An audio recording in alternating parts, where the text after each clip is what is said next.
Окей. Преводачите, готови ли сме? Стартирам.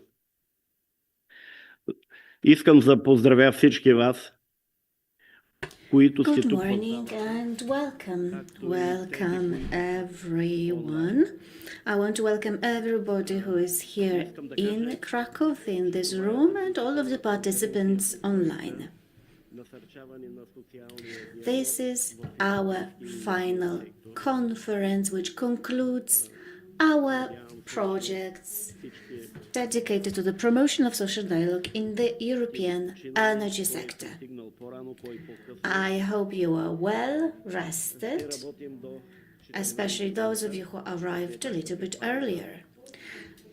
Today we are going to work until 2 p.m. with a coffee break.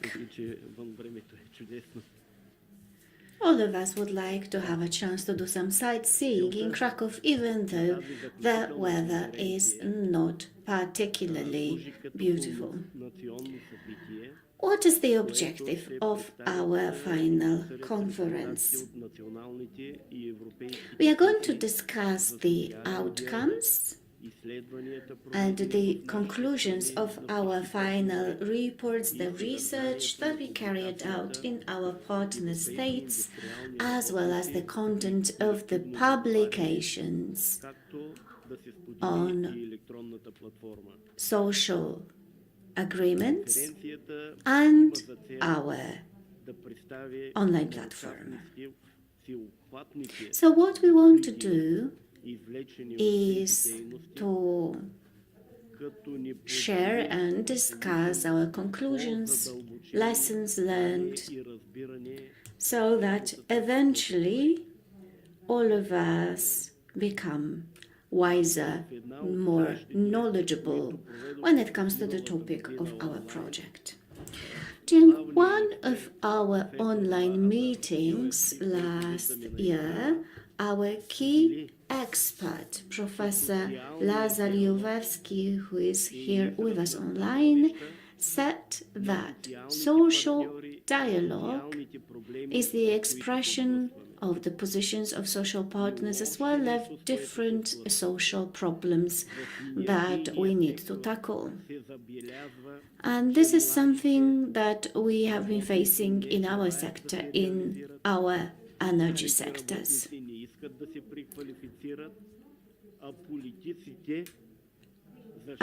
In our sector, we have a number of older employees who do not want to change their professions, do not want to requalify, while politicians stand by their goals. So we have reached some conclusions that need to be highlighted. What is the role of social dialogue in resolving these issues? What are the different interests of the different participants of social dialogue? The government, representatives of workers, employers. Is the energy sector ready in our countries to proceed with the energy transition? Who will bear the costs of the transition and who will protect the jobs? Who will guarantee the accessibility of energy in our countries? These are only some of the many issues that I have here on my list and that need our attention. They have been mentioned in the majority of our reports, and I believe that all of us will analyze these matters. So, in accordance with our agenda, I would now like to hand over the mic to Lazar Jowewski, Professor Lazar Jowewski, our expert. Also, the colleagues who are online, and to say I am very happy that I am in this project, but unfortunately I wasn't a chance to come in live in Krakow today because of my responsibilities in the university, but also out of the university in the process of helping to achieve some goals, what Valentin mentioned before, between the social partners in the country, like the part, like myself, I'm the part of the new government. It's really was a big pleasure to collaborate with all of you, and I think we achieved a lot of things, a lot of key points in this project. In the process of moderating, I will speak in English, but when I will explain some keynotes points, I will speak in my Macedonian language. So it will be like a bit mixed approach from my side. Like Valentin say in the beginning, we have few questions which are notes in the analyze, but also today we can discuss about them, of course, with your helps. I don't plan to speak all the time. Of course, my approach is interactive, even if I am not in live in the meeting room, but I will try to moderate and to take my stick like a dirigent who will give a chance also to you and to all of us together to come to the end of this conference with maybe new understanding of the some questions, some issues, some problems, and to explain some achievements what we have had in this project. So I will start now with a few points of explanation, and of course be free to interrupt me, to take questions and to participate in the discussion. I'm changing in Macedonian only for the translations to know. Секако денес имаме одредена агенда и агендата која што е пред нас се состои во, би рекол, неколку фази или клучни поенти на работа. Најнапред So I want to say the following. Our work consisted of several different stages. So I wanted to start with a brief summary of our project and its outcomes. These are the outcomes of our joint work. So it's a pleasure to emphasize that it's been teamwork, and our achievements are also common joint achievements. I wouldn't have been able to achieve all of these goals on my own had it not been for your contributions, for your work, for your mutual assistance that enabled you to get the results that we have obtained. So I hope that we will have a productive discussion and will produce some answers to the questions outlined by Valentin, both at the national level, where each of you can present your country-specific conclusions that maybe have become more comprehensive over these recent months. Obviously, we are moving within the area of social dialogue in the energy sector in our countries. Now, then we have planned a coffee break, and following the coffee break, all of us will discuss together the question of how to improve and extend social dialogue in the energy sector. So this is our agenda for today. This is our work plan. To begin with, I wanted to share with you my presentation. You'll be able to follow it on the screen in the English language. And obviously, I will explain its content and will make sure that you also have an opportunity to contribute your point of view to our discussion. I hope you can see my presentation. Perfect. Okay, so I believe that from the technical perspective, there are no issues whatsoever. So, let us move on.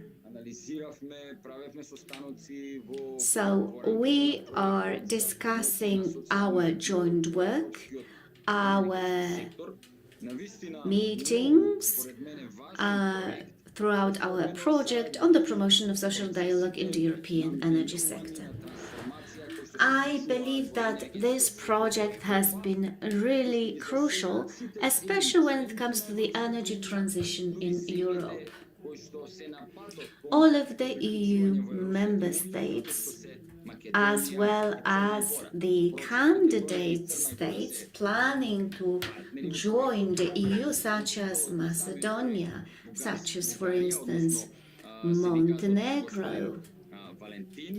One of them, Macedonia, is a project participant, and our project is headed by the Bulgarian partner represented by Valentin. We have also colleagues from Poland, Portugal, Spain. We also have had some guests from Belgium.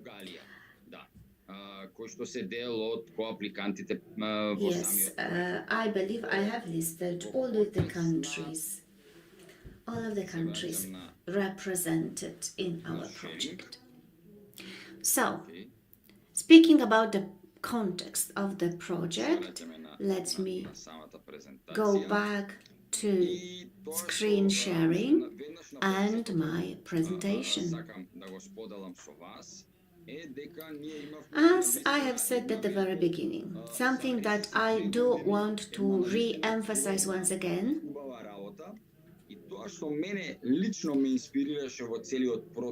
we have worked productively for 2 years. There are some things that I have found inspiring while working with you. Some things that I have noticed as our expert, especially during the online meetings that we held together, as well as when analyzing our national reports. So, what have I noticed? You have presented problems, but also successes, positive outcomes. I find it particularly uplifting. Why is this? When listening to you, when analyzing your report, I decided that there is one rule that connects them all. Do unto others as you would have liked them done unto you. So it's a golden rule, but something that I wanted to recall once again in the context of our discussion of social dialogue in the European energy sector.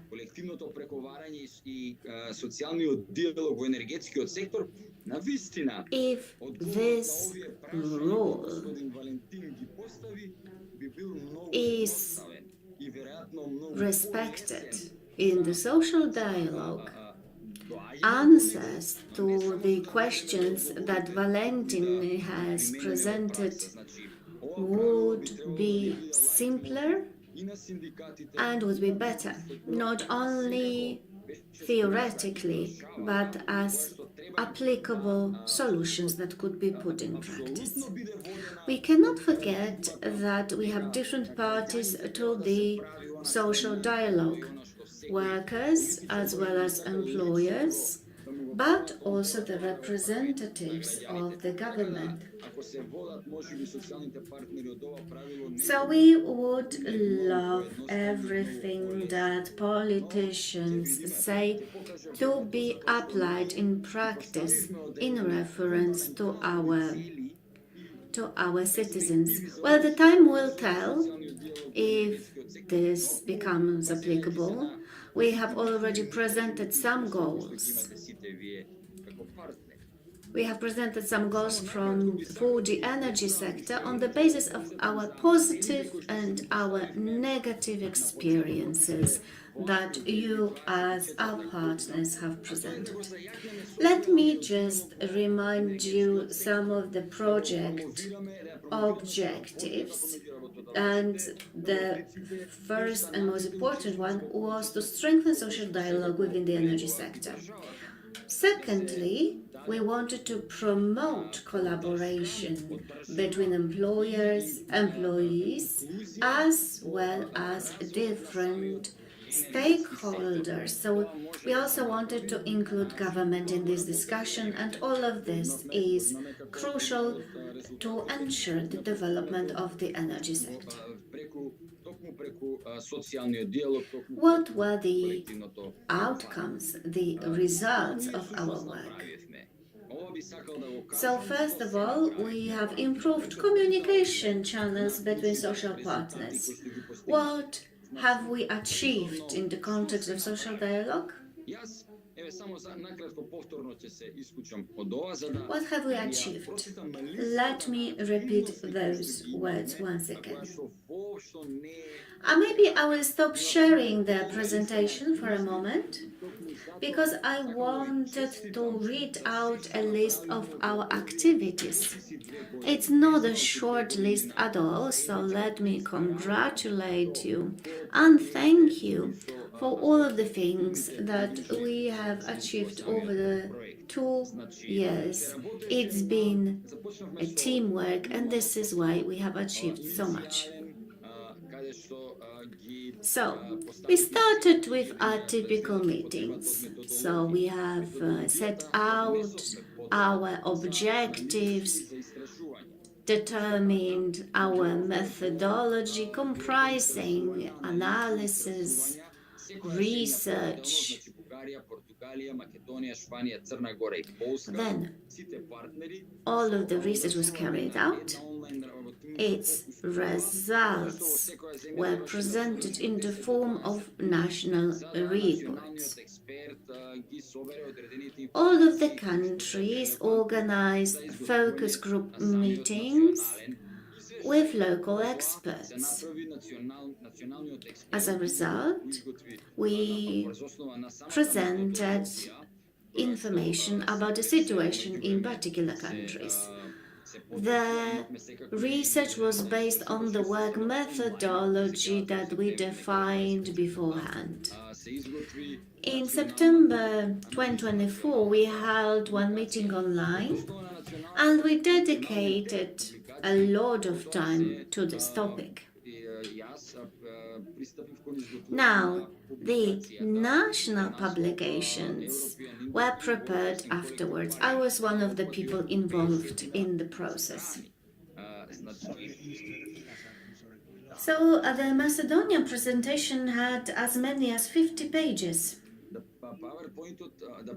PowerPoint will be later again put. Now I am listing activities. This is not in the PowerPoint. We stop the sharing, okay? Thank you. Yes, I stopped the sharing. Yes, of course. Yeah. Okay. So I think now we can continue. После по ова активност имавме Okay, sorry for this small break, short break. So following this first activity, we held 8 national level consultations with roughly 15 to 20 members per state. So the consultations had the form of workshops. Our goal was to analyze a potential agreement between workers and employers Subsequently, we held two different meetings dedicated to the discussion of issues that were related directly to social dialogue at the European level. Next, we held a single-day meeting, one-day meeting with experts. Unfortunately, Professor Jewowski froze for a moment. Okay, so we compiled a 10-page report per each country. They described the entire process of social dialogue. Следна активност што ја направивме беше изготвување на e-платформата, која што носеше наслов. Our next activity was launching an e-platform where we presented our reports, including the basic report, which had 50 pages. It was quite a serious work that we did on those reports. Apart from this e-platform, we also presented the findings of our work, and we did it in the form of a 20-page report. In that report, we described the process of involvement in social dialogue of European institutions. Then we created a video. It was an informative video. It was made available online, and also there were 2 documents made available online on international channels. We also designed posters. They were also made available online.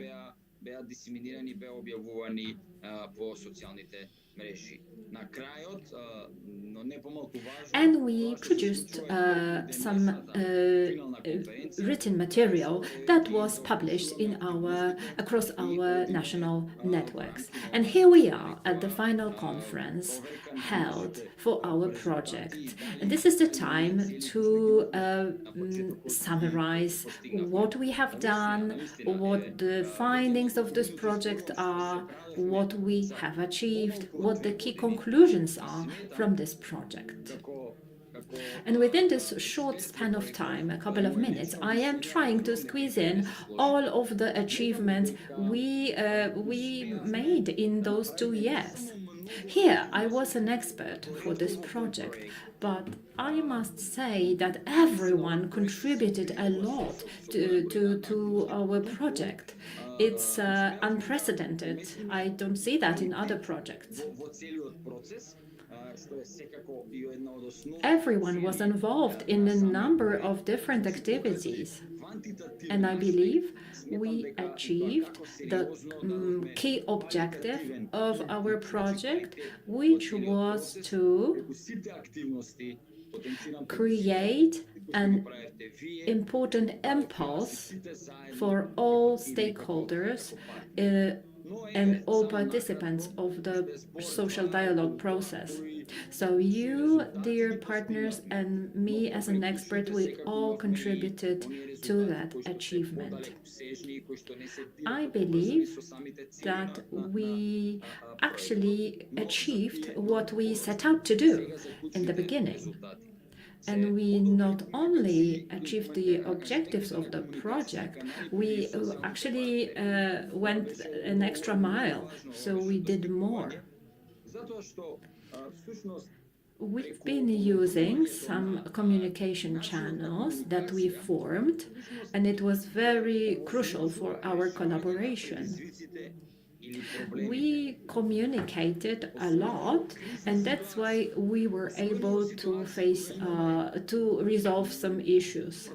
And this is very important for any crisis situation. Good communication goes a long way, especially if there are changes, profound changes in the world, in the economy, also in the energy sector. So how we communicate determines what results we achieve and whether we are successful in resolving an issue or not. Good communication is also conducive to creating a good partnership, because in a crisis we expect partners to work together hand in hand, like partners, and we also expect that from the government.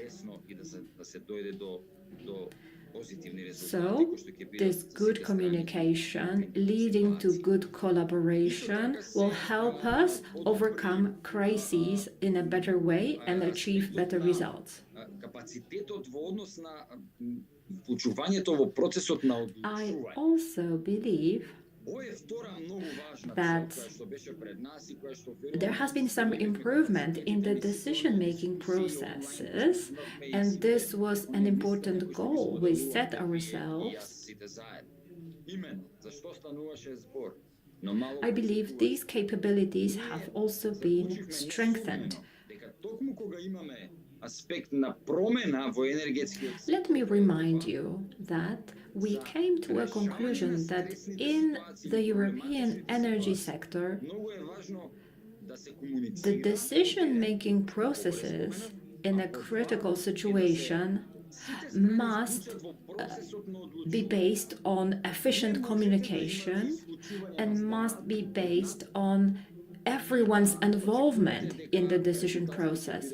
Nobody should be excluded from that process, because then we won't achieve results that would be acceptable to everyone. So the process of making decisions must be inclusive and must involve all stakeholders, all the actors.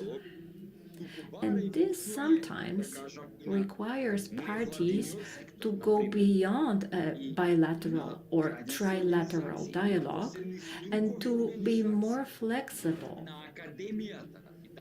This flexibility is also required from citizens' organizations and other stakeholders, because only then a working result can be achieved and a good understanding between the parties can be achieved. Also, the capabilities of social partners and the way they think are important here. We must be inclusive in what we do.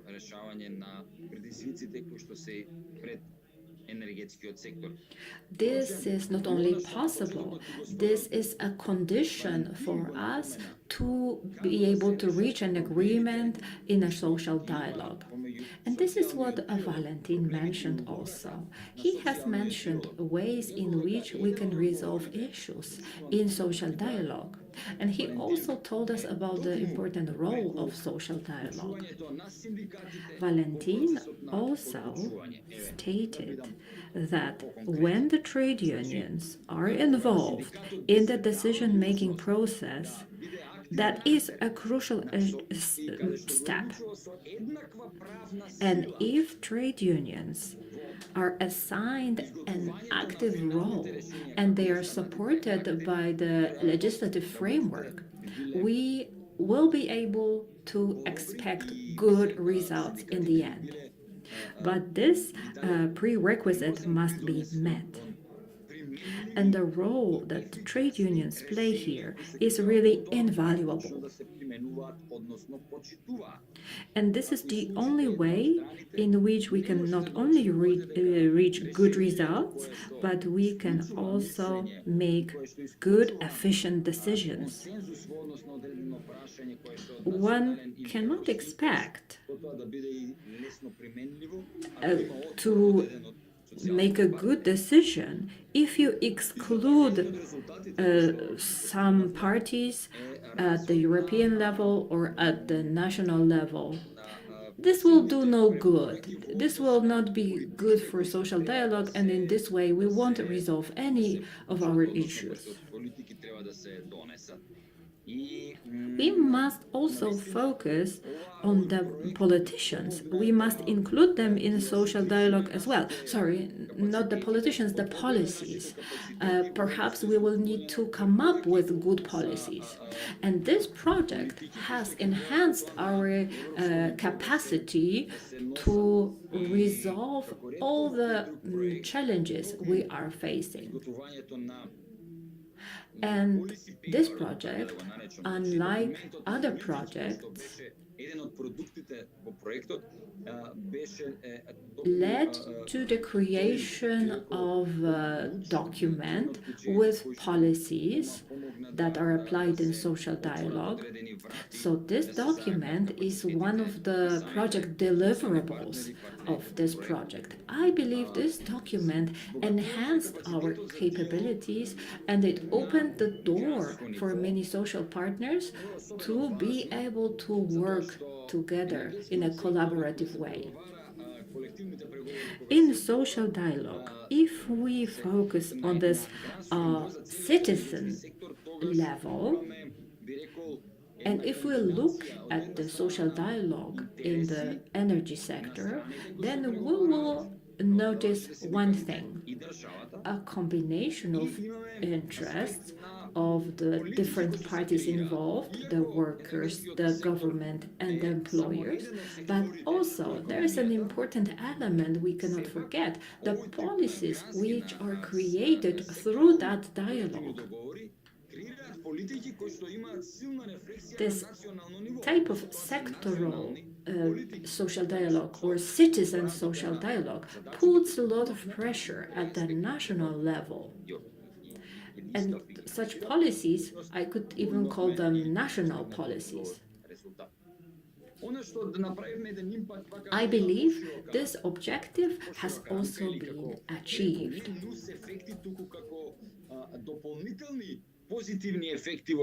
I'd like to also focus on some additional positive aspects of our teamwork.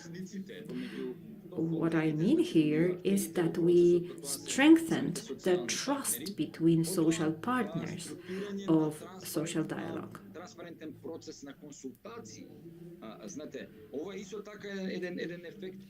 We also increased transparency of social dialogue.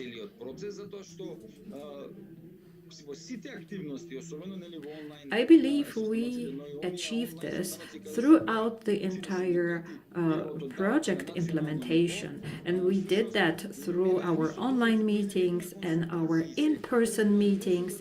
We achieved this at the national level, on international level.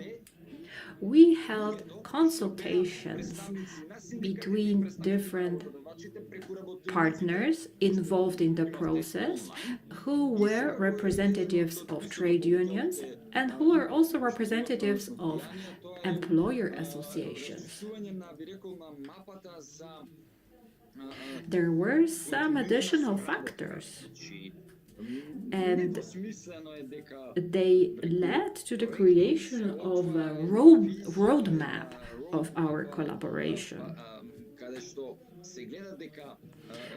I am not saying that we created a single roadmap in this project and that has given us a vision, but I believe we must continue our teamwork beyond this project. I think that everyone will agree that what we have done here is good, what we have achieved here could be applied in the future. Is this going to be working for us always? Are we going to use those solutions or in the future? The future will tell us that.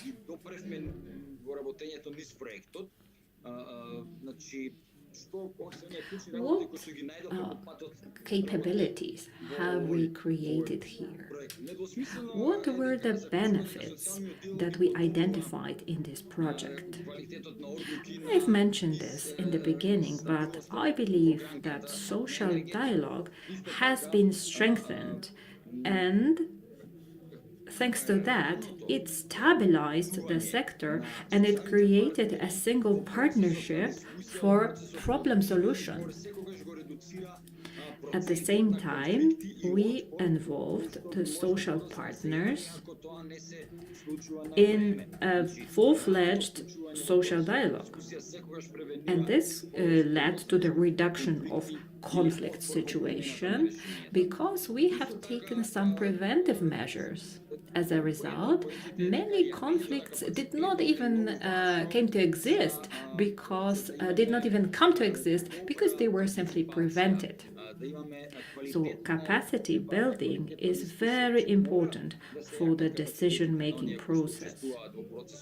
If you hold discussions at a high level, and if you want your discussions to be of good quality, you need a lot of capacity building. Social dialogue is of particular importance for employees, for workers, and this is because employees represented by trade unions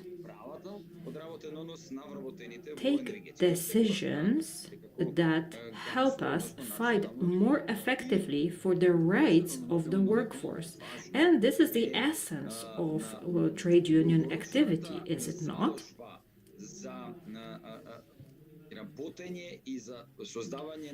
Equally important, it is to formulate your plans, your demands, your vision in the long term. We need to have a long-term vision, reaching far into the future. And we need our vision to dictate the objectives and the roads, to the directions in which we want to move. On the other hand, we need a lot of belief that we will be able to achieve the necessary results. The transition in the energy sector is necessary, it's unavoidable. At the same time, we want it to be dignified and we want it to be just. We want the workers to preserve their rights, even though the transition is underway. Therefore, we need tailor-made solutions, especially for those who may lose their job as a result of the transition. And we also had to tackle one more question. Is the energy sector ready for a transition? And this is a key question that Valentin asked us in the beginning. So, are we ready? But the question also is what we need to do to be ready. Because if we are not ready for the transition of the energy sector, then why aren't we ready? What are the reasons we are not ready for the transition? There was a next question we should ask ourselves. Is every transition a positive phenomenon, and does it lead to improvement of the sector, such as the energy sector? Is the transition going to improve the situation of the energy sector and all its aspects, or at least in the majority of its aspects or areas? That was an additional question we wanted to ask regarding the transition. We discussed the objectives of the project. We defined the ways in which we want to achieve those objectives. We came to some positive conclusions, but also to some negative conclusions. There were also some challenges. There were also some questions. I would like to stop my presentation here. We have already worked 1 hour, and now I will ask you, dear participants, to contribute to our discussion.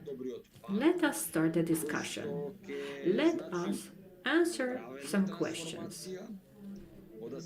What should we do in this final conference? And what is your view on the appropriate transition in the energy sector? One that will help us preserve workplaces. What is it going to look like at the international level? What EU standards must be preserved, complied with? I'd like to hear it from you. I'd like to hear your thoughts and your views on this. How would you answer the questions that Valentin asked in the beginning, and I also reiterated the questions or reminded you of the questions again? Who would like to volunteer? Who would like to contribute to our discussion?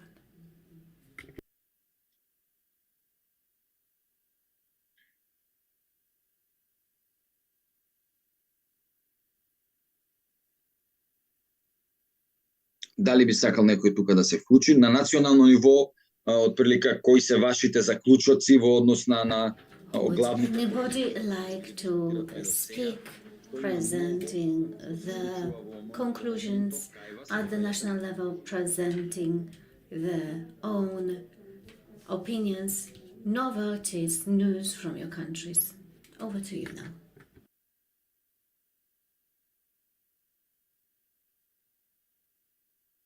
Chairman, does the participants listen to me? Listen, I am listening.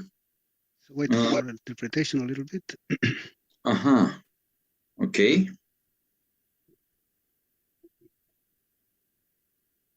Buenos días. Gracias a Valentín. Good morning. Good morning. I wanted to thank Valentin. I wanted to thank Lazar for opening our meeting and for the summary of our work. I'm Miguel Guardiola. I represent employers' organization from Andalusia in Spain. So we are a social partner engaged in the social dialogue.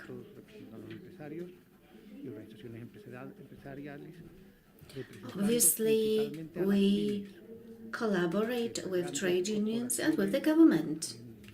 So we mostly represent small and medium enterprises. Obviously, there are big companies, corporations in Spain, but the majority of our businesses are small and medium companies. From our perspective, the project outcomes and the project itself have been very useful. It has given us a chance to carry out an empirical analysis and comparison of the different situations in our member states and understand the perception of issues and risks in those countries by social partners. Well, we agree with many of these perspectives. We experience the same problems every day. And thanks to our project, we could improve our social dialogue at the national and EU level. So one of the conclusions is that we have succeeded when it comes to reinforcing our social dialogue. When it comes to the energy sector, the energy sector has a profound impact on the entire economy and its competitiveness. And this issue, the issue of competitiveness, is worth emphasizing. So, improving the quality of social dialogue in the sector has direct impact, a direct positive impact on the effectiveness of the systems and structures in our states. Thanks to the participation in this project, we have been able to identify the existence of formal structures across all member states of our project. And we have noticed also when listening to our colleagues that the effectiveness and efficiency differ from state to state. What we have observed thanks to the project and thanks to the conversations that we have had with other countries, with colleagues representing trade unions and employees' organizations, is that there are certain institutional deficits and deficits of other nature. Now, the tools that we have developed, the online tools and other tools, have also helped us to strengthen our own capacity and social dialogue as such. From the national perspective, we can say that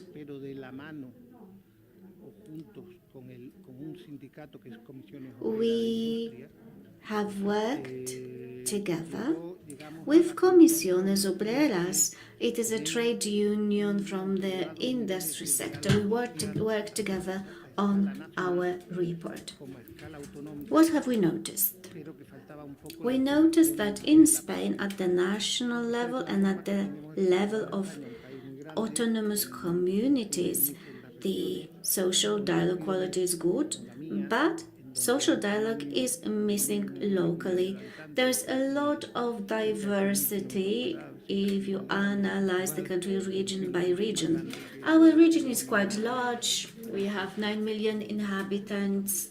We span a vast geographic area, so it's larger than many of the countries, such as Montenegro, for instance. So we also need to focus on social dialogue at different levels, at the local level, at the regional level, and at the national level. The EU policies that we are trying to implement regionally, locally, require an efficient structure also at the local level, otherwise the implementation will not be successful. The lack of such structures can hinder their transition. Let me give you an example. For instance, we need wind energy. We want to develop such projects locally, but without support, without effective social dialogue, such investments will not succeed. It's just one example. So we need well-developed social dialogue tools also locally. So the tripartite social dialogue can suffer because of the lack of good quality dialogue at the lowest level. So even though our social dialogue system countrywide is good, how to put it? It is well structured. We have observed a lot of restrictions and limitations in our daily lives. Additionally, we have noticed one thing at the national level. There is a sort of complexity when it comes to competitiveness. What are the reasons for it? Well, the lack of certainty when it comes to national legislation. This is something that we have noticed at the national level. and we are well aware of its potential negative impact between employers and employees. This is why one of the key conclusions that I wanted to share with you is that this diversity gives us a lot of food for thought. But it also shows us that legislation should be more homogeneous. We need models that would be based on subsidiarity, functional subsidiarity. What do I mean by that? The European model, the European framework should provide us with some general guidelines. But at the national level, we should implement solutions that are context appropriate in the national, regional, local sense that solve our specific problems. So, to sum up, I believe that our project has given us a chance to analyze the current situation. We can conclude that social dialogue is of truly strategic importance when it comes to management. But the impact of social dialogue will depend on technical capabilities of all of the people present in here, trade unions, employers' organizations, people who represent small and medium businesses. So, the solutions that we have prepared and our positive conclusions can be conducive to that, because as I have said, the legislation should be level appropriate and should always boost the potential of social dialogue. Lazar has said an important thing. If we do unto others as we would like others to do unto ourselves, this approach might be very useful. And I believe that our project has had a positive contribution with respect to strengthening our social dialogue, the social dialogue in our countries. So thank you very much for your attention. Certainly, I will continue to actively participate in our discussion. I'll try to answer also other questions asked by Lazar and other people. Thank you.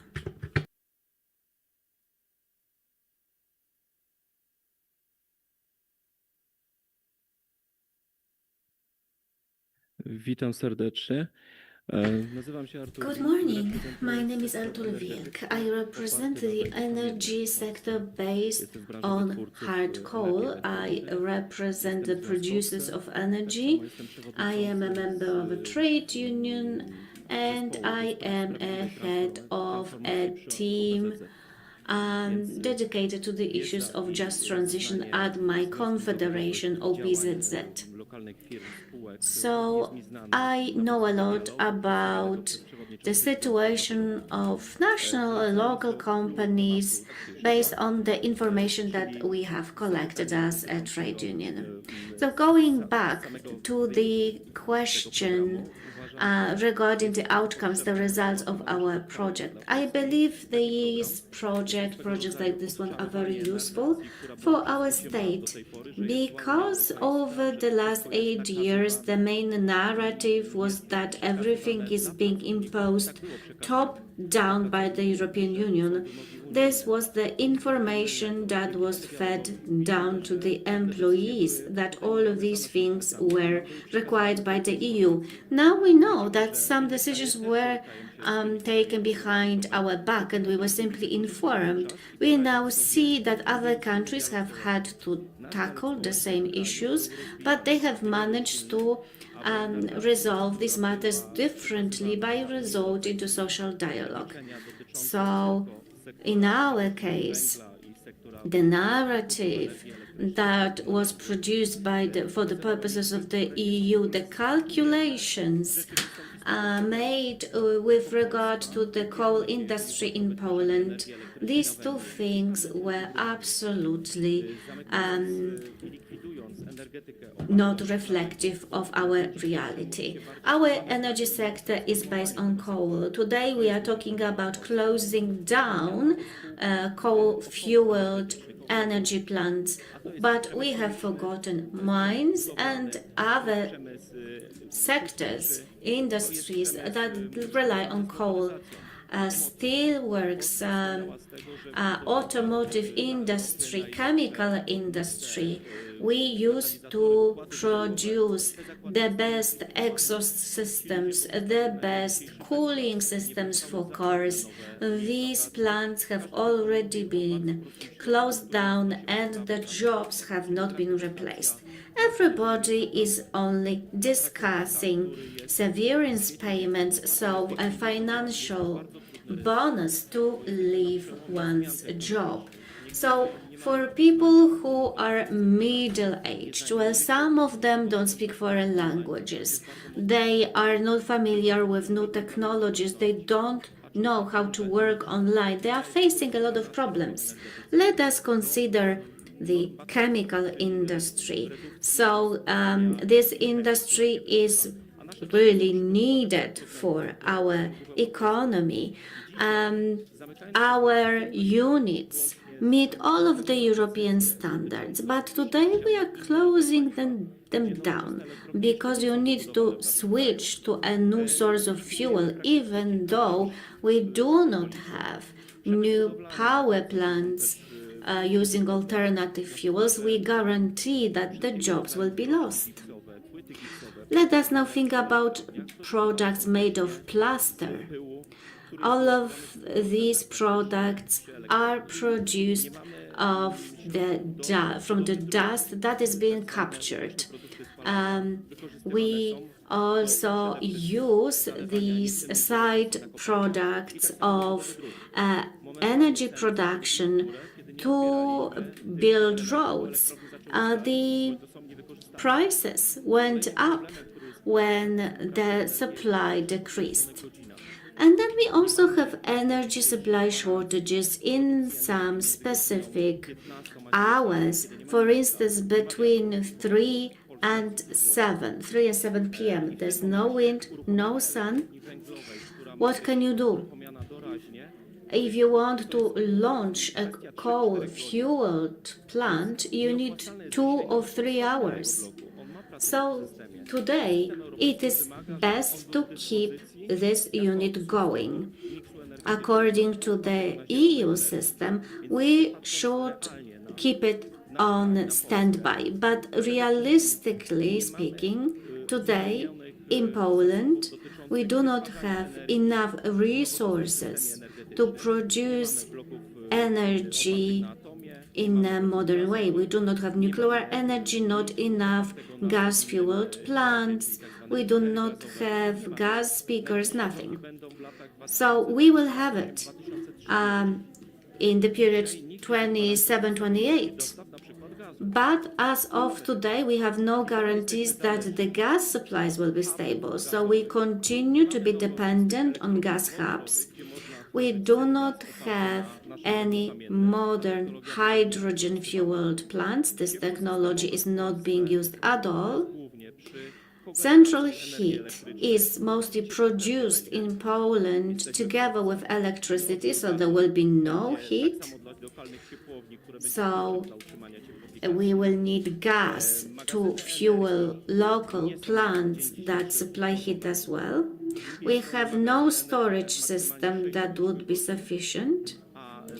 The energy transportation requires 6 to 8 hours, and our periods of windless hours can last from 1 to 1.5 days. And obviously we are also transferring a lot of energy to Ukraine. When it comes to the metalworks industry in Poland, yet another problem regards CBAM.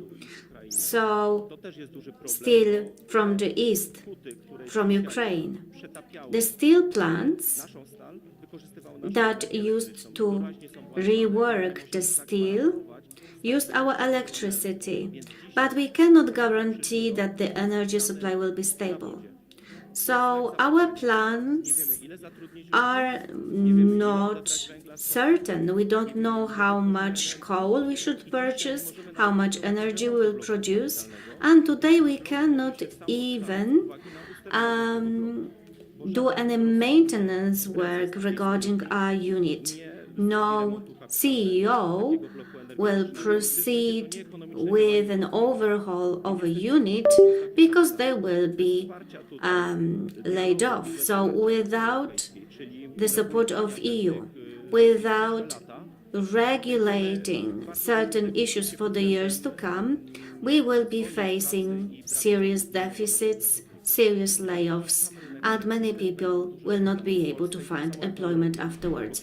In Poland, we will have a lot of problems with energy as elsewhere. For instance, when there is no wind, somebody needs to stabilize the system, and the key to the stability is the passive capacity. Is this the key to the European energy system, something that guarantees energy and military security. We need electricity in all areas of our lives and economy. So without such a consistent program with guarantees that energy will be produced in a stable way, and without connecting the entire EU system, we will face a lot of problems in the future when the time to transition comes. So I hope that thanks to this conference, the final conference, but maybe a conference opening yet another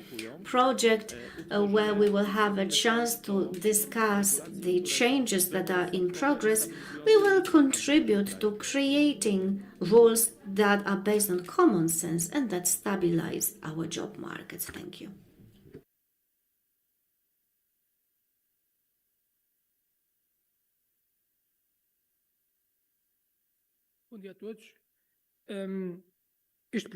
Good morning. Happy to see you all. This project and the discussions we have held have changed so much because Europe has changed so much. When it comes to energy transition, a lot has changed on this very long road path we've been going through. But I must say something. Social dialogue has worked well in Portugal in the past. But no revamped projects were mentioned as part of social dialogues. So the companies were only informed of the top-down decisions and then they had to comply. The social dialogue was only about the salaries, working time and working conditions.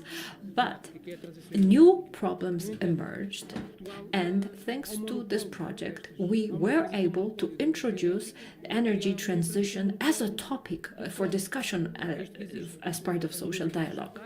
But in Portugal, we have a company that monopolized the production and sale of energy.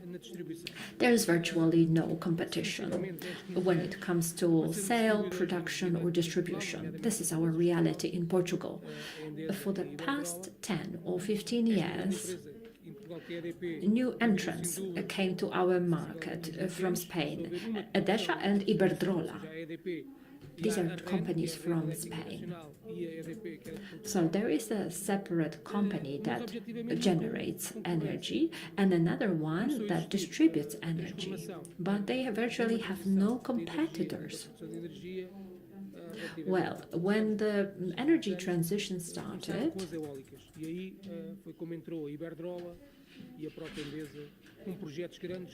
we started generating energy from wind and the sun, and Iberdrola and other companies then entered our market. These were foreign competitors, for example, from Spain. And when we launched energy generation from wind, then we later started producing energy from the sun. But we have a problem here. Large solar farms are built on arable land, and that land was previously used to grow food, the things we eat on the Iberian Peninsula. So our food was being produced in our country, but it turned out it's much more profitable to build solar farms on the same areas, on these agricultural spaces. So right now, in some areas, you can no longer grow food because previously too much chemicals had been used, and then of course the only solution was to build solar panels there, and it was a good solution. Let me also add that 2 power plants were closed down without warning, without social dialogue in our country. The employees were simply informed that from a specific date the plant will no longer operate, and many of them were unemployed as a result. They lost their jobs.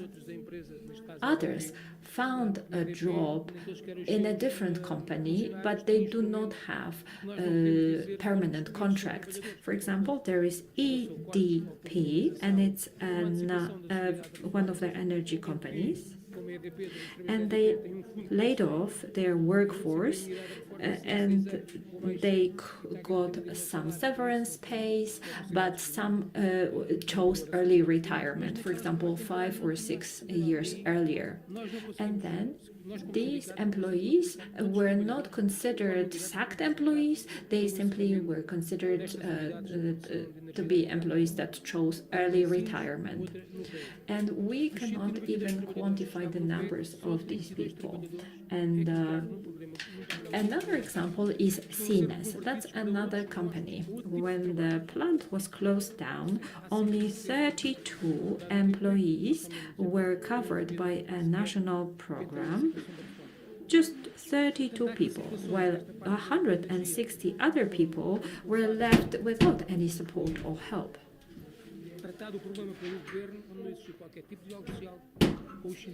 So this is how our government carried out those changes. There was no dialogue with the trade unions. Actually, the trade unions were the last to be informed. We, of course, wrote letters, but we got no reply. There is also a refinery near Porto, and the situation in that place was very similar.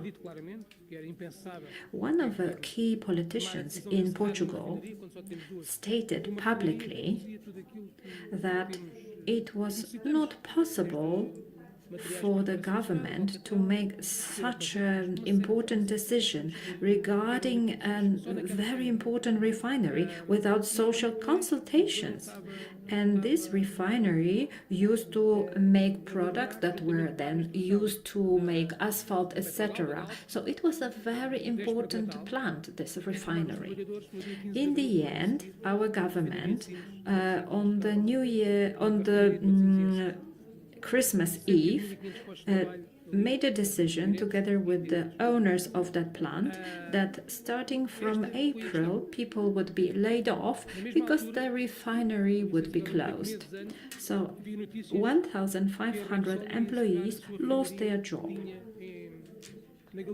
A few months later, we read in papers that Repsol was also planning to close down a refinery that operated very close to the border with Spain.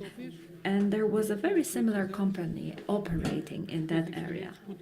And then what happened? when the Portuguese government announced the plans to close down the plant in Portugal, then the other company that held those plants in the same area, they decided to invest more in the plant that was located in Spain, in Galicia. So decisions are taken in a very short period of time, immediately. At this time, Gulp operates only in Spain, but its profits amount to 1,100,000,000 euros. Before that, Portugal was able to manufacture its own chemicals, its own tarmac. Right now, we need to import those products from abroad. So let's say we want to build a motorway 200 kilometers long. We need to bring all the materials from other countries to do that.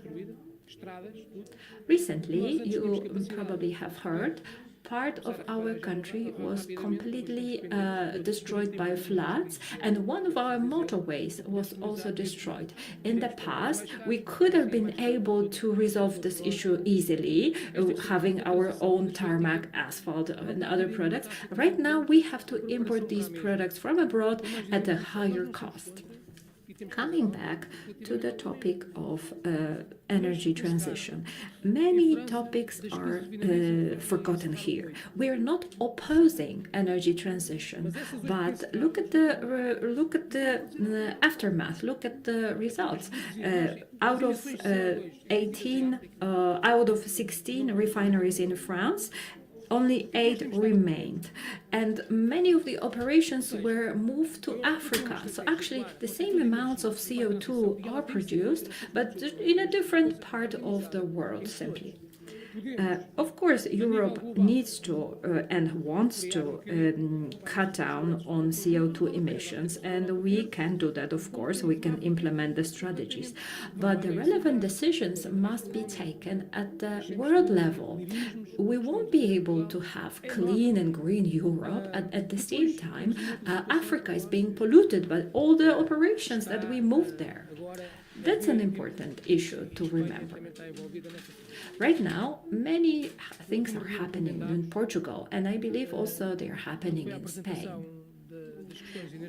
We had the meeting with Davos, that's a company, and they presented an energy strategy. There was a meeting in Davos, and Portugal and Spain presented their own strategy for the Iberian Peninsula. And this strategy covers all sources of energy, not only the renewable, but also gas, etc. And a few weeks after the Davos meeting, we found out that the largest Portuguese company, an oil company, is going to merge with the largest Spanish company of that kind, Cepsa and Alp. And these companies are going to merge, but they're going to split some competencies between them. One will be responsible for production, and the other one is going to be responsible for distribution. And these companies will use 3 refineries, 2 in Spain and 1 in Portugal. And I can see a contradiction here.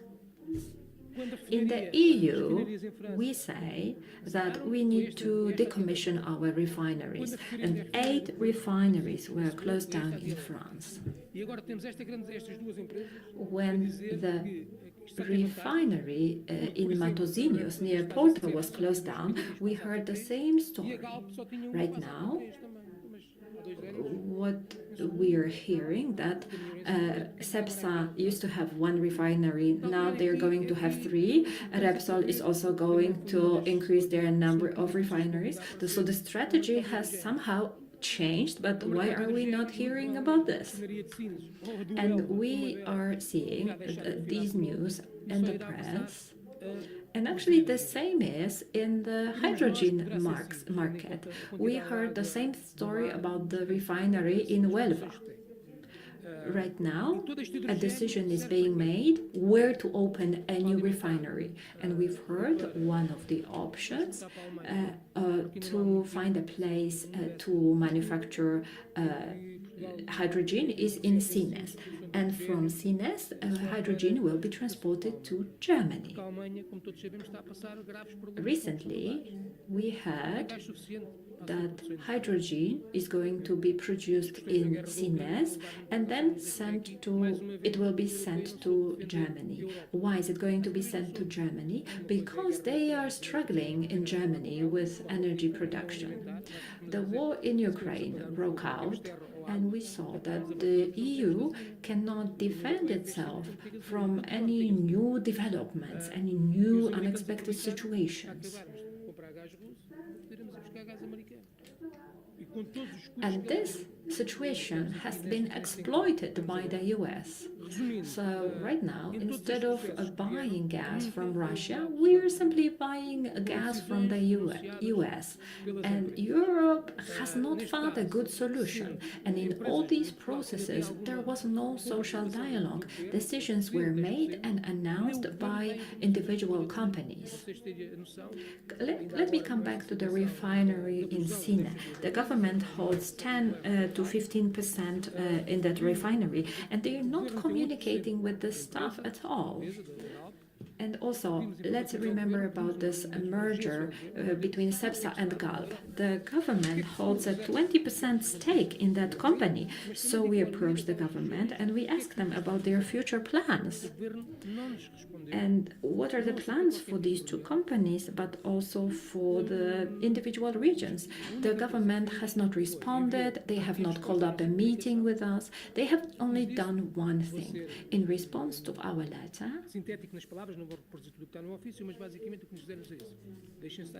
let me briefly summarize what they responded. Please don't worry. Right now, we are preparing dinner for you, and when it's ready, we will serve it on a plate. Okay, so there was no social dialogue. They wanted to appease us, placate us, and we do not know what the future will bring. We do not know what the fate of the people in the regions will be. The government disappointed us. Our colleague from Spain said he represents a lot of small and medium-sized companies, and with these small and medium-sized companies, we have excellent relationships, not the same with the big companies. And the EU is not playing their role well in that respect. We wrote a letter to the EU and we have not received a response yet.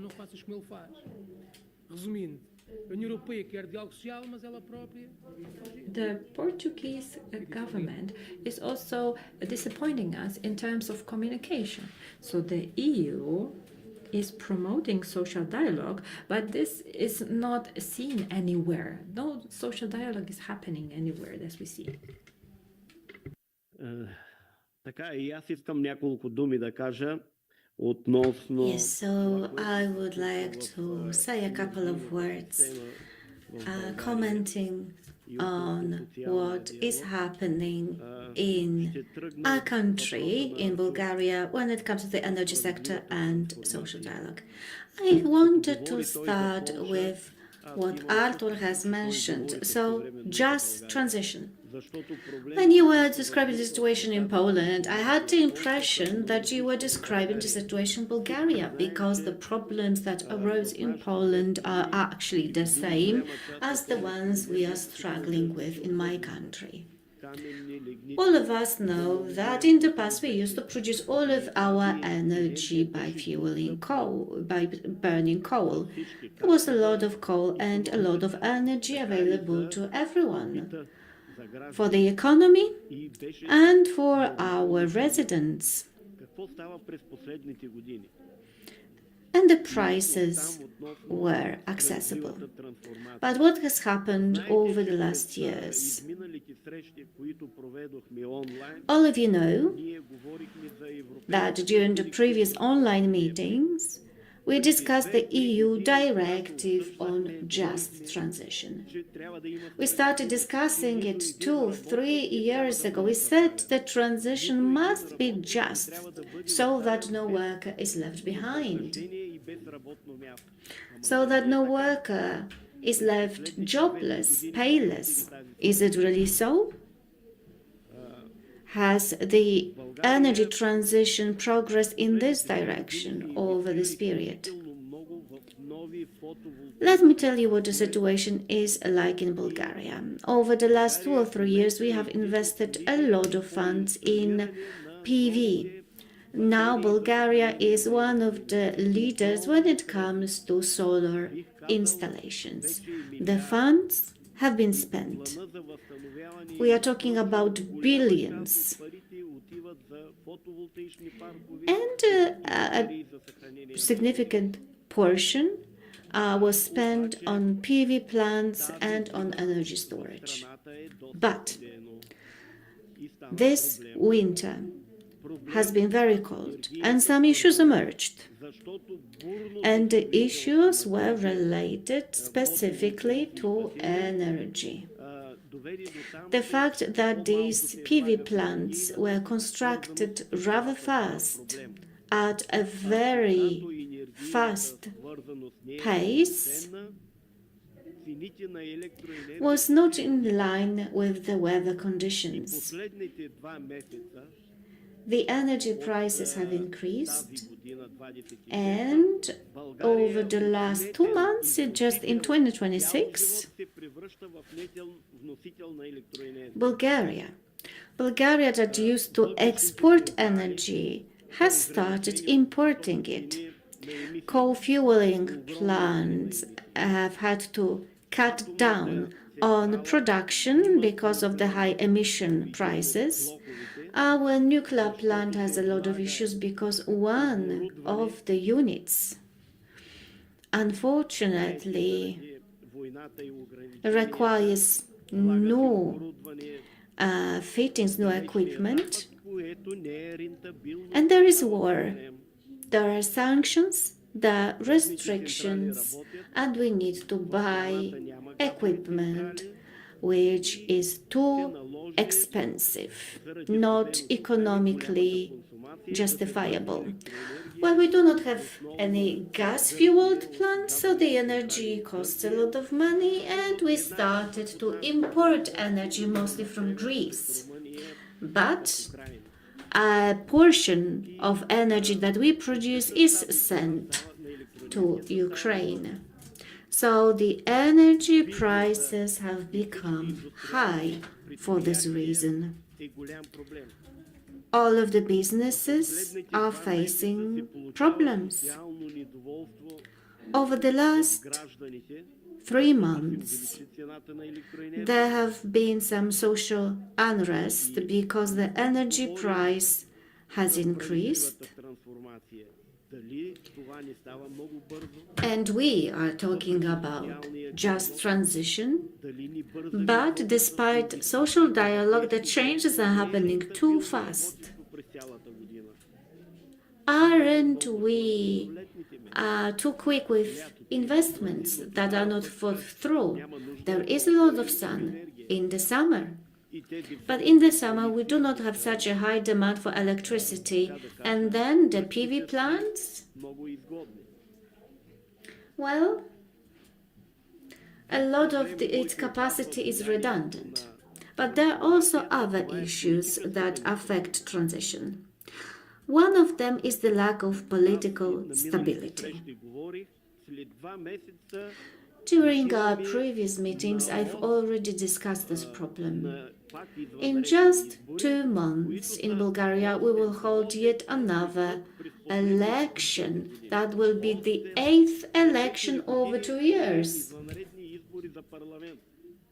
So, actually, we have the 8th election over 4 years, and when government is unstable, we have issues with social dialogue because what we agreed with somebody that is not respected later on. The new government says that They do not want to follow what was agreed with the previous one. So, these kind of factors affect us greatly. But thanks to this project,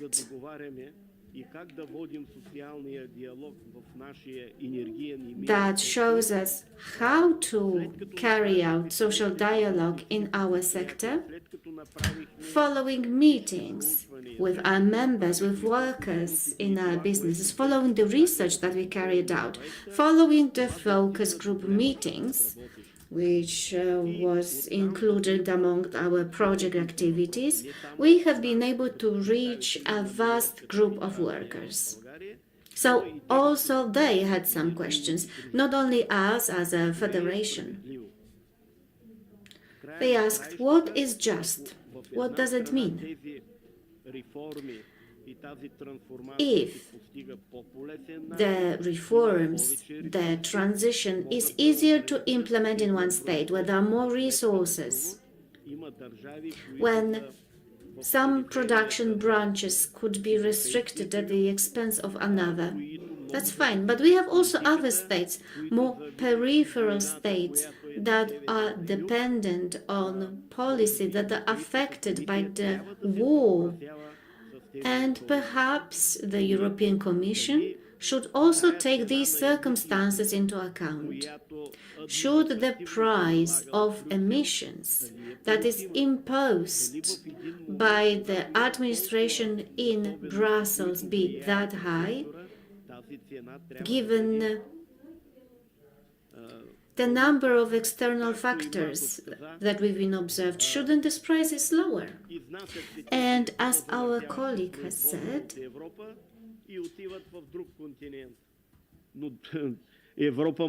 we closed down some businesses in Europe and the same businesses open elsewhere. A few months ago, I was in Australia and I had the chance to see how coal is being produced.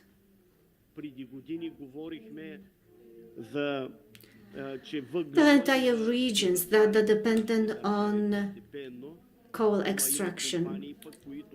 For many years we've been saying that coal extraction will be limited in our countries, but still we continue to import coal from Africa, for instance. So we are limiting production, but the same does not apply to other states. So looking from the perspective of Europe, just transition in our countries should take into account the specific circumstances, problems that we are facing, as well as the political context. Maybe people who govern us should also listen to trade unions rather than to businesses only.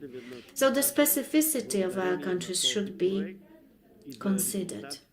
Let me emphasize once again that thanks to our project and thanks to the outcomes of our project that Lazar briefly discussed and will continue to discuss in the subsequent part of his presentation, the results, the outcomes are good, and the politicians in our countries should listen to us, should discuss with us these topics at a single table. During one of the recent meetings in our countries, we said, during a meeting in our country with a minister, we relied on Polish legislation. We referred to it. So it was about this time off, leave, before you can retire. We've been talking about this idea with our government, discussing it for 2 years. We still can't reach an agreement. It's a good idea that collective agreements include such provisions, providing people who are made redundant with sufficient means to maintain themselves.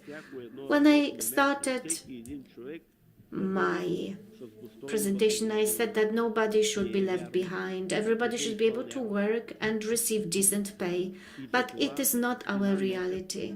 This is not true today. Who is to blame? The European politicians. Thank you. Аз нали мога да взема думата, господин Вълчев? Казвам се Дарина Колева, съм експерт към Федерацията. Good morning. My name is Darina Koleva and I am an expert of our confederation. So I wanted to add something to what my colleague has previously said. So let me share with you my own opinion on our project. This project has an important message. I hope that this message will be heard. I hope that the European Commission hears us.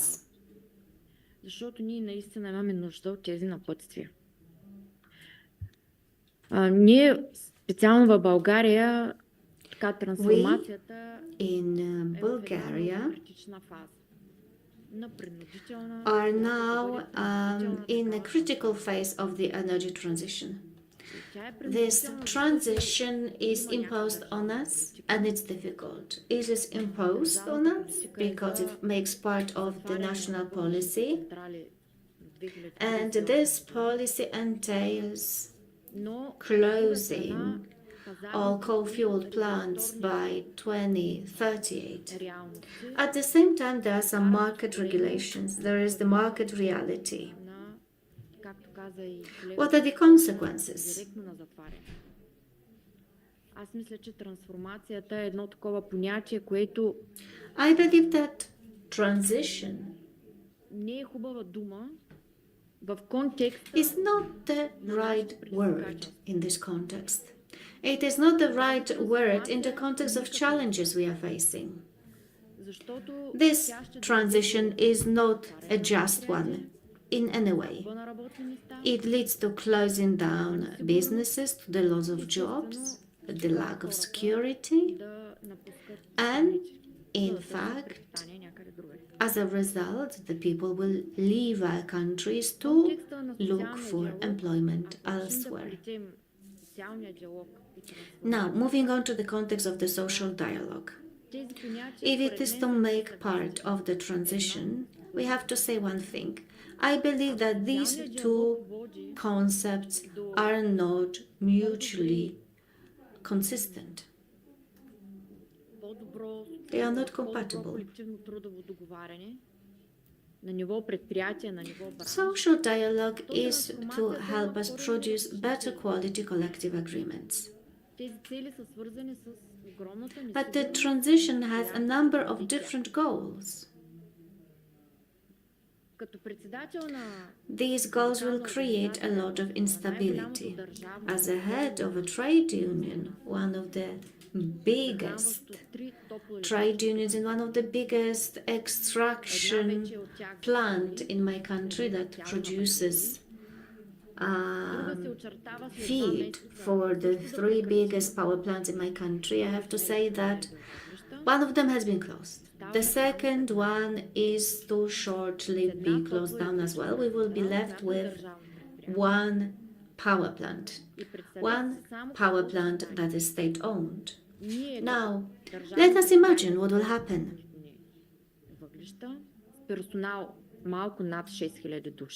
As a state-owned enterprise extracting coal, we employ 6,000 people. What we need to do is to cut the production volume. What will happen? No revenues.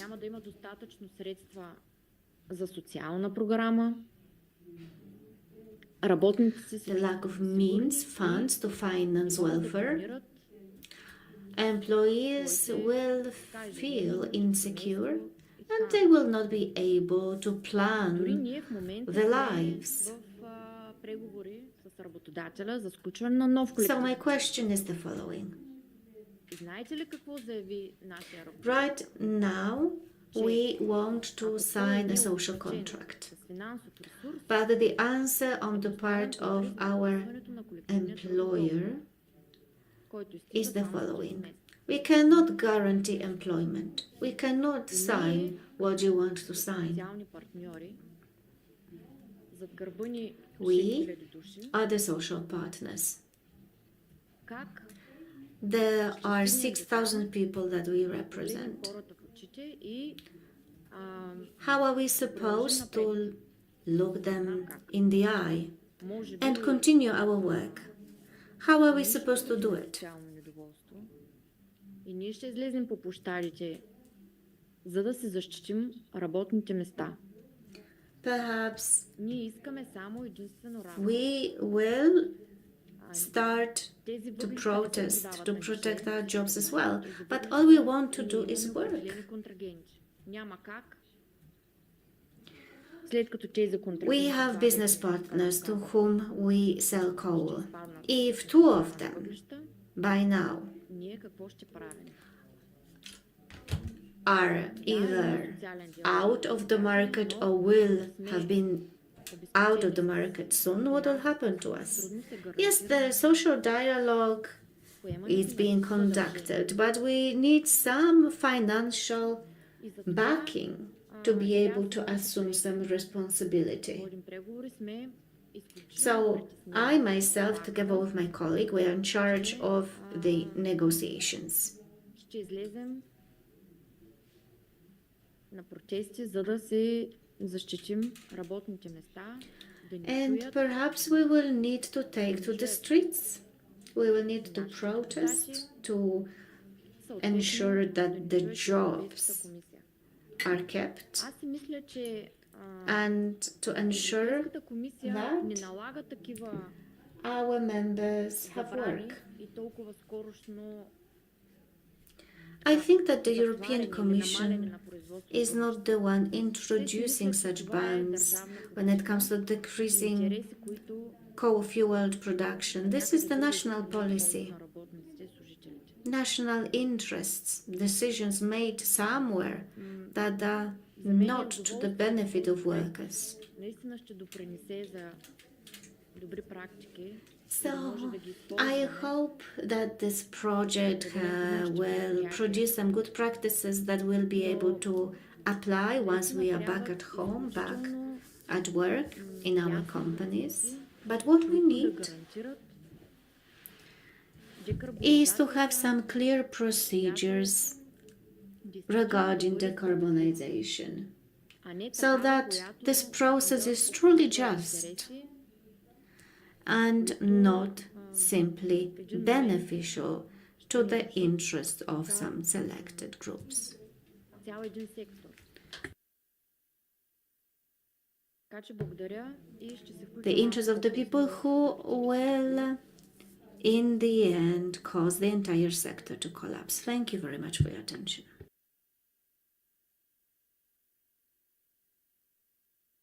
Професор Лазар, имаме още 7 минути до кафе паузата. Благодаря. We still have 7 minutes to the break. Ви благодарам на сите до сега кои се вклучивте Thank you. во дискусијата. Thank you, everyone who has joined our discussion. Од Шпанија, од Португалија, I would like to thank the colleagues from Spain, Portugal, Bulgaria, and се надевам Poland. по паузата ќе ги чуеме и колегите од Црна Гора и од Македонија.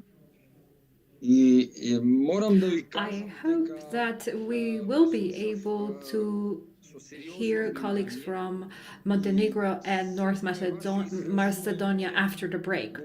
I was listening carefully to what you were saying, мојот тефтер and I made some notes based on your contributions. And I am trying to formulate important conclusions from everything that has been said by you. сметам дека Before we start our break, I would like to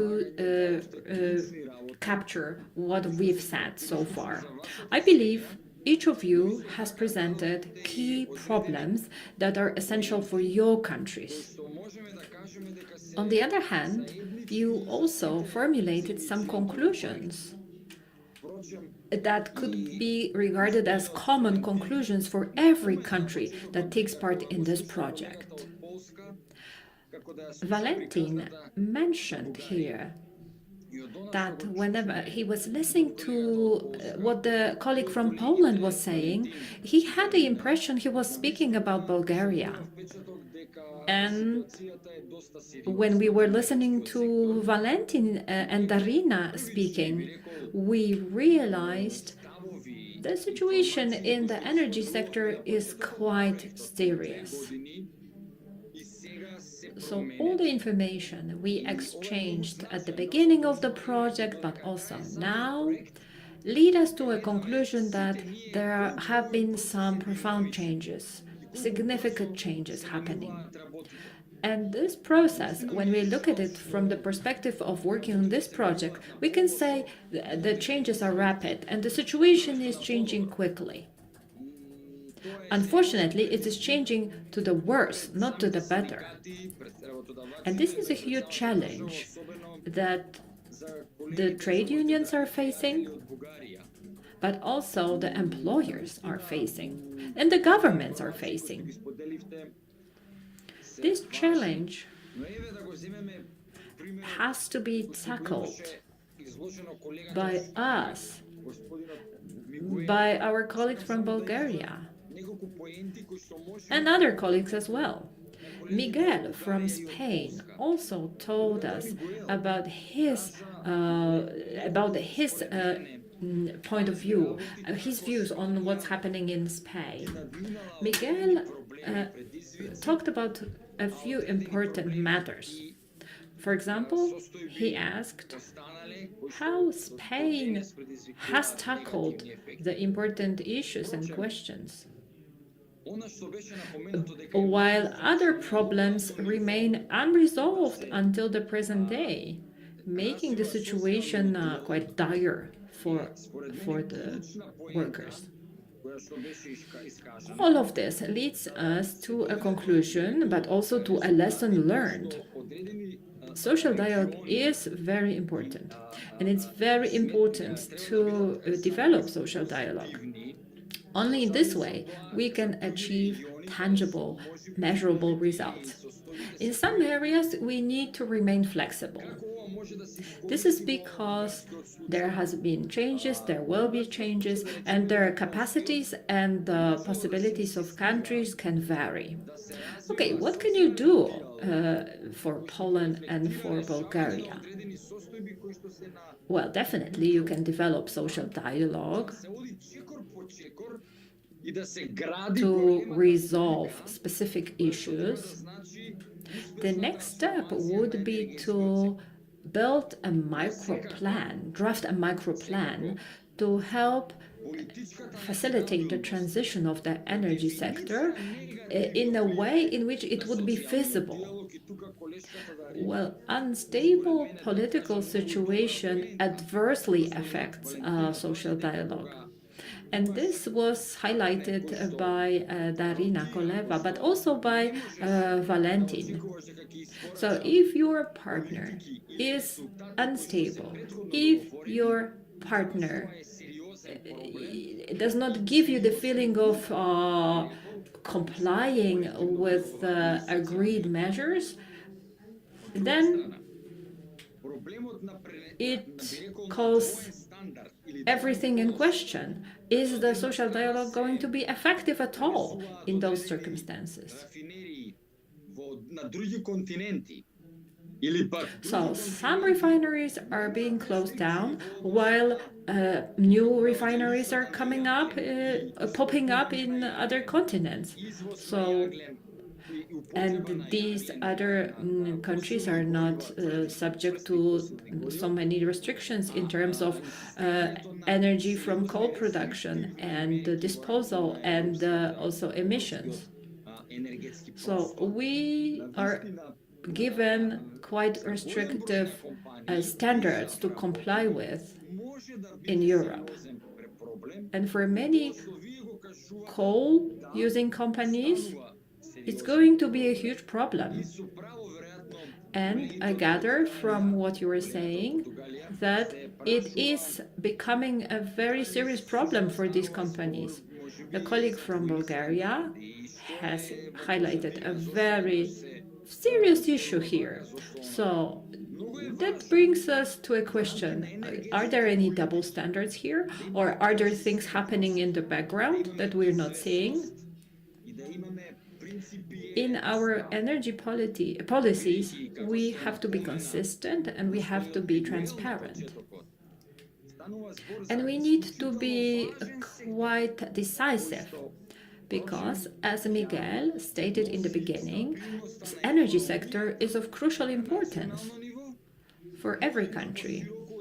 This sector guarantees stability of economy, not only at the national level, but also at the European level.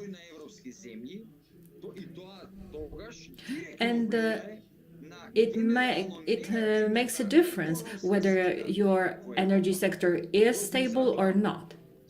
It makes a difference because it directly affects the economy of individual states, but also the European economy. And for me, these are crucial questions, crucial issues that will remain unanswered in our final conference. But in this project, our task is to exchange views, share conclusions, share experiences, and we encourage each other. Because we are seeing that it's not only us that face these problems, but other colleagues, both employers and employees, are facing similar issues and challenges. Is this a consolation for any of us? Unfortunately not. We must all do what's within our power to find a solution. And I agree here with Valentin. The conclusions we have drawn and the deliverables of this project should definitely be considered by the European Commission, and they should treat them seriously because we all worked hard here in this project. We put a lot of our effort and energy. We presented our conclusions and our experiences here. And if our work is treated seriously, this could be beneficial all over Europe.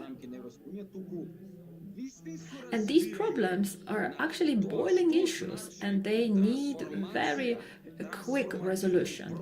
We have examples from Bulgaria, we have examples from Portugal, and we know what the reality of the energy sector transition is. I think it's the most basic issue and the most basic question we need to consider. And also, our colleagues from Poland mentioned that the energy market is really unstable, and I agree with them that this is an issue and we need to take some action at the European level and within every member state. And we must sort out the local regulations and we must tackle the issue this way.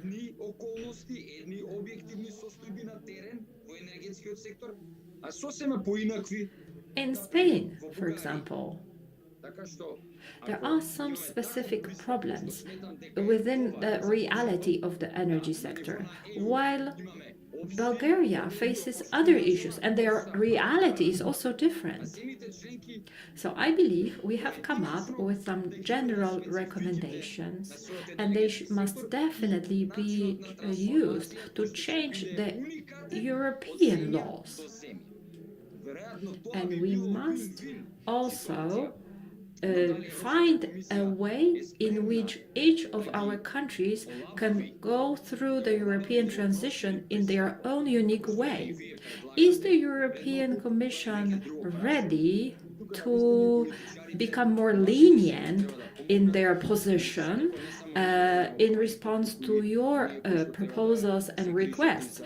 This is a good question to be answered within each country. So it's not only down to our work within this project. I believe our politicians have a role to play here. They must implement high standards of social dialogue, the ones we have promoted here.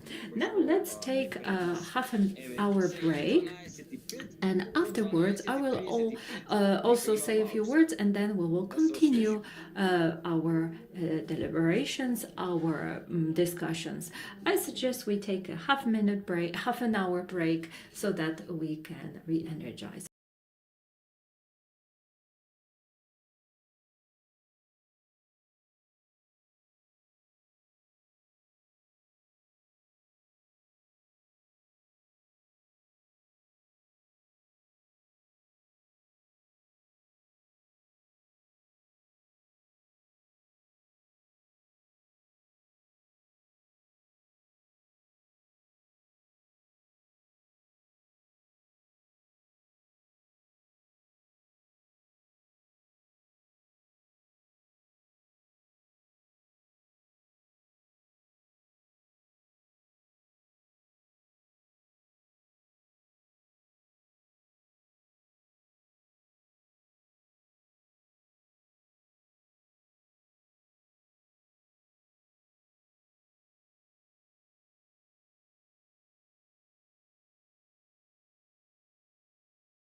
Професоре, чуваме ли се?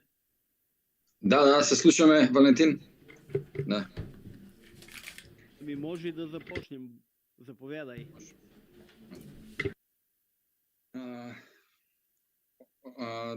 Добро. И аз би продължил. All right, we are starting after the break. Okay, let me pick up where we left. I hope you had enough time to get some more energy. And I hope you had a very nice networking session, which is also a crucial part of projects such as this one. So it's a very good thing that we were provided with this opportunity to meet face in face in Poland. And once again, I'm so sorry I couldn't make it, and I am not present in the meeting in person, but unfortunately I had some duties at work that kept me in North Macedonia. Anyway, let us continue. We had a discussion before the break, and it was a very productive one.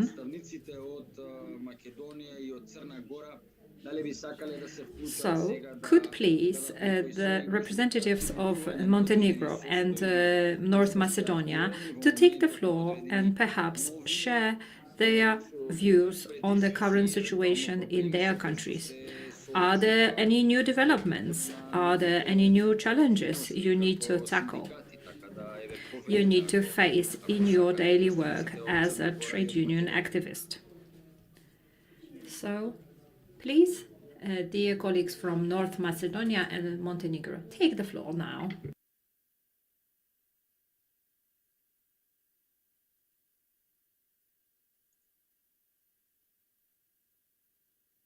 Не се слуша ништо, јас не ги слушам.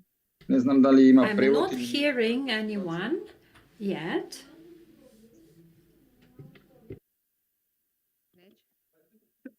Sad hoće.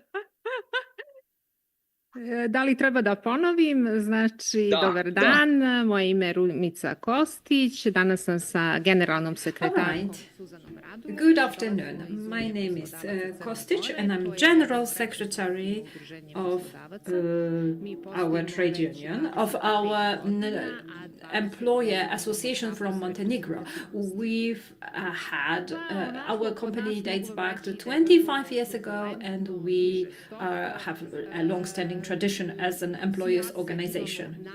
So I must say that our country is going through some turbulent times. So there is talk about the shortening of the working time during the week.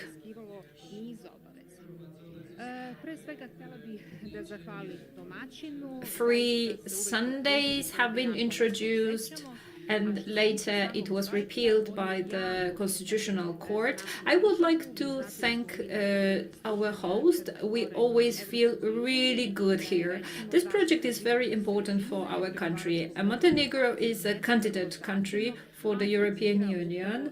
Right now, we are negotiating any environmental issues and energy issues with the EU. And the biggest potential we have is energy from wind and energy from the sun.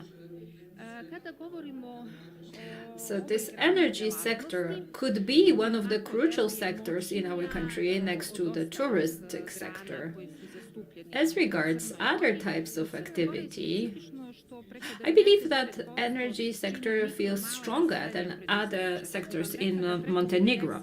97% of companies in Montenegro are small and medium-sized enterprises, including micro companies with up to 10 employees.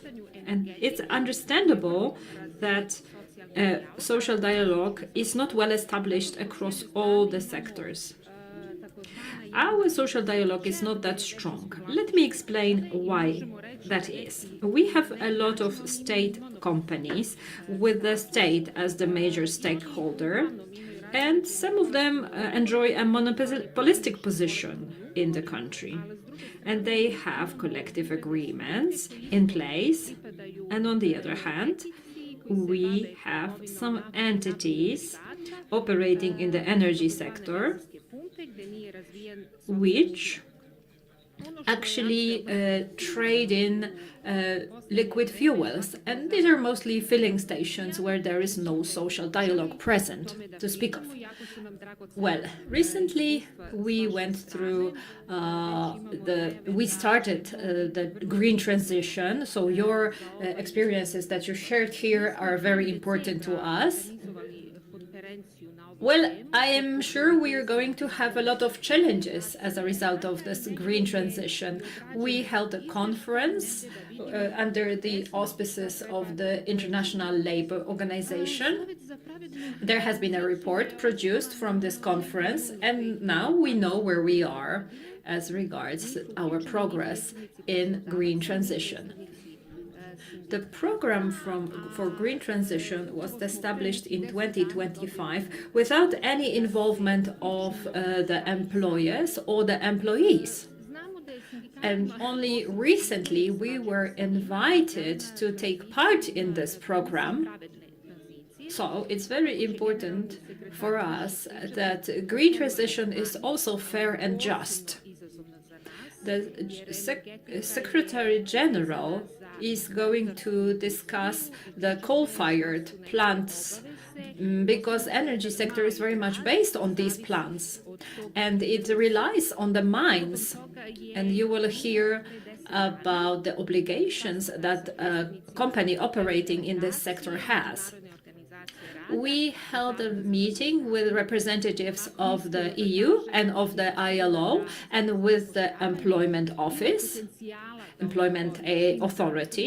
I am not sure the Employment Authority has the potential to fulfill all of our expectations. Well, what we are reading in the papers is that the Employment Office only cares about their own PR and they do not do any real work.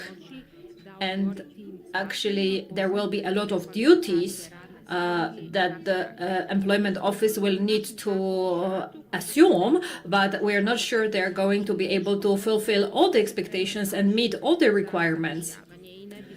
So if someone is at the danger of being sacked, then they go to an employment office. But let me not speak about that right now.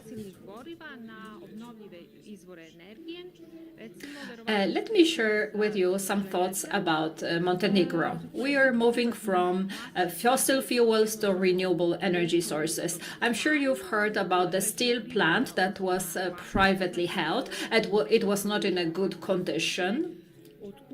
The energy company took over that plant and purchased some of it from a Turkish company. And so we have a model in which the company's business profile is being changed, and now the employees actually manufacture springs for PV panels. And it seems to us that this environmental protection chapter in negotiations is going to go well. However, this is going to come with its own challenges. So what we are going to discuss is also waste management. And in some areas, we are seeing some pressure from the EU. We want to join the EU as soon as possible, but the forecasts are that it will happen in 2028 or 2030. I know that some of the things are progressing slowly. We are implementing everything we can. I hope our General Secretary will share with you more about our efforts in this respect. Hello, my name is Zuzana Rudulovic. Our organization is the only countrywide and representative organization within Montenegro. we bring together members from all sectors. We have as members the tiniest little companies in Montenegro, but also big players. We represent companies from the energy sector as well, but we represent the banks, telecom companies, and small businesses. So we have a varied member base, I would say. And we are following closely every process that is happening. You shared that you completed your accession to the EU, and we are still in the process of joining the EU. We've been doing this for the past 10 years or more. We hope we're closer to the end than not. But the expectations are that the process goes as fast as possible. But the question is, have we as a country done everything in a timely manner? Well, we know there's still a lot to do as part of the environmental protection chapter is concerned. Also, our judiciary and law enforcement chapters, they have been covered already.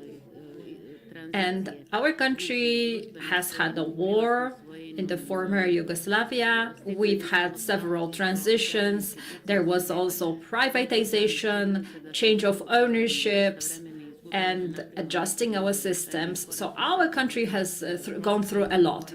That's why we lost some time, and we are paying for this now. So right now we need to speed our efforts. Rumica told you a lot about the energy sector. Energy sector is very important for us. And there is a very dramatic issue we are facing. In chapter 27, which is about the state of energy, we have a coal-fired plant in Plievno. And I've heard from colleagues from Spain, Portugal, and Poland, and you shared also your problems of the energy sector. Well, so I must conclude that we were under the illusion everything will be streamlined, the rules would be known, you just would have to comply with the rules, but actually it all depends. It varies from one country to another, and it largely boils down to who is at the power in a given country. So the coal-fired power plant in Plievno is a crucial element of our energy system. It's the biggest issuer of CO2 in our country, and it pollutes the air quite a lot, especially very close to its location. There have been analyses done by the World Health Organization, and they analyzed the emissions on the health and life of the residents close to the plant. So it's actually there is a lot of pressure around that, and we also have to comply with the requirements of the EU, especially regarding the decarbonization and reduction of CO2 emissions. It is a challenge for local governments, but also for the entire country. And why is that? Because there is also a coal mine in Plievno. And actually, these two plants, the power plant and the coal mine, are the source of the biggest development for this region, and they are the major employers for the local citizens. And if we do not conduct our transition right, then what is the future going to be for this local community? At the same time, both the power plant and the state are paying penalties and fines because we are not in line with the targets on CO2 emissions. I don't know what the future will be, but there's a plan that until 2040, this coal-fired power plant will be closed down completely. Well, just transition must be planned well and then implemented well so that people are protected, so that no risks are created for the economy of the region, for the local economy, sorry. But there is a question. What happens to the coal mine once the power plant closes down? And how are we going to comply with the obligations that were imposed on us by the EU, especially as part of Chapter 27? Rumica said that we will need to retrain reskill all the people in this sector. They will need to find new jobs, and this will be a huge challenge. And this will be a huge test for Montenegro. So this is all related to our being a candidate state for the EU. We are all facing very similar problems in the energy sector because it is important for every economy. It allows people to live a reasonably stable life, and it's the same in every country. The energy sector is also important for us in Montenegro. It's important for our society. And this project actually helped us notice some of these issues and take a look at them from a different perspective, and maybe highlight some elements which are particular for Montenegro only. So in this part of our economy, most plants are still state-owned and there is no private sector to speak of. So I hope everything goes well. I hope that the state will take responsibility as the majority stake owner for the future of the people right now employed at that power plant. I hope they will get generous severance packages, or that people will receive training to be able to reskill and continue supporting their families. Thank you very much. Добър ден. Еве, после кажувањето на професорот, не знам ние што можеме да го дополниме, само да се представам. Good afternoon. My name is Kokeski, and I represent the Republic of Northern Macedonia. If possible, I wanted to add a couple of words to what Professor has said. Let me just say that I represent the Independent Federation of Trade Unions in Macedonia. We have 2,500 members, and we associate several trade union organizations, mostly from the sector of energy production. We work all over the state. Our key focus is the protection of workers, the development of social dialogue, as well as other matters. I have to say that the issues mentioned by Professor, by other colleagues, are relevant to us as well. So I don't want to repeat the things that have already been said.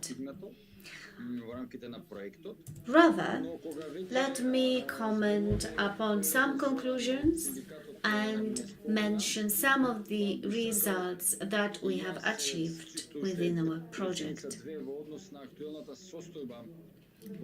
Zoran has already briefly mentioned trade unions in Macedonia. I, on my part, would like to add something concerning our national report. So, First of all, the challenges we are facing in Macedonia are similar to the ones that you have identified elsewhere. But at the same time, we are a candidate state. What does this mean? Our obligations exist. They are imposed by the European Commission. And even though we are just the candidate state, the same procedures apply to us as well. Macedonia is relying on thermal energy, but we also have hydro plants. We are producing solar energy,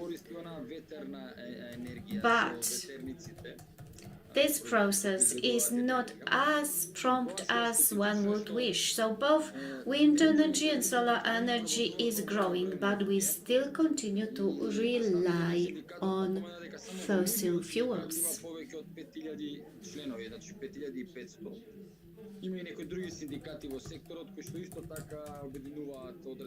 The representative of the trade union has already mentioned the numbers of members in his organization, but if we take into account other trade unions in the sector, we are talking about 8,000–9,000 people, and given that Macedonia is a very small state, this number is truly impressive. So, in our Macedonian context, we have created a certain path to move away from fossil fuels to environmentally neutral energy sources. You have mentioned the recent Davos summit. Now, where is the world going? Obviously, we want to have clean energy. The process of closing coal-fueled power plants will reach us as well. It's unavoidable. This is a concept that was already developed by the previous government. The idea was to launch it this year. And it was supposed to become even more intense in the years to come. However, Macedonia is not ready to close all of the power plants, traditional power plants, just because one of the politicians about to leave their position pursues this goal.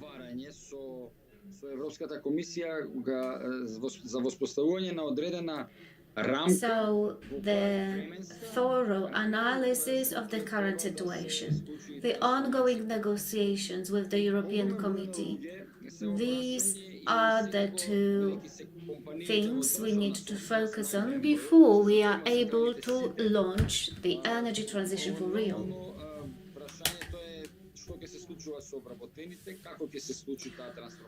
What is the key question that we keep asking ourselves? What will happen with our employees? We're talking about requalifications, gaining additional competences, earlier retirement, or maybe getting employed in other sectors. Alternatively, perhaps we could offer them assistance to open their own businesses. So these are the questions, these are the challenges. But on the other hand, we have electricity shortage. It is the same issue that other countries in the region are facing as well. Our power plants are obsolete. Power plants that burn fossil fuels should be abandoned or deeply modernized. But energy transition for us is a key aspect of social dialogue. It is present both at the national level and at the level of single enterprises. I believe that irrespectively of many issues, we have a good quality social dialogue in Macedonia, and I hope that this tradition continues. Importantly, and as confirmed by our Prime Minister in Davos, Northern Macedonia is getting ready to implement energy transition. The new systems of energy generation will be implemented. However, this process still lies ahead of us. So I believe that's all when it comes to the situation in Macedonia. And if you agree, then in line with the agenda, we still have a few items. I still have my PowerPoint presentation in here. I would like to go back to the presentation and discuss.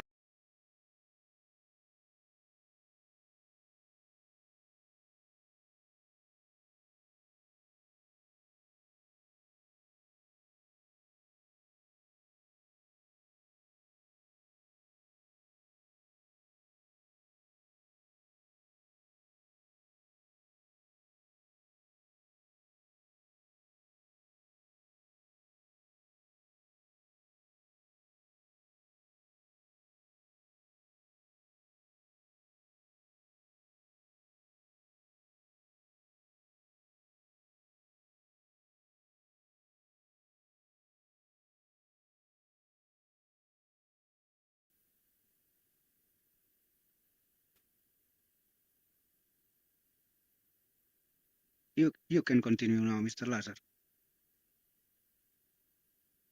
Open. Mr. Sandro probably is not here in the moment. Yes, he will be. Okay, He will be. if You he can come, continue now, and I let you yes. know. Thank If you very he much. come, please inform Exactly. me to give him the microphone you and can, to take you can continue now. the words. Okay, Thank you, thank you very much. I'm sorry for this misunderstanding. Okay, одиме понатаму. Еве, јас ќе се обидам, како што најавив, уште малку да се вклучам во делот на презентацијата и да споделам со вас уште неколку информации кои што... Okay, so let us go back to our presentation. Now let me share with you some information collected during our project. So what have we achieved?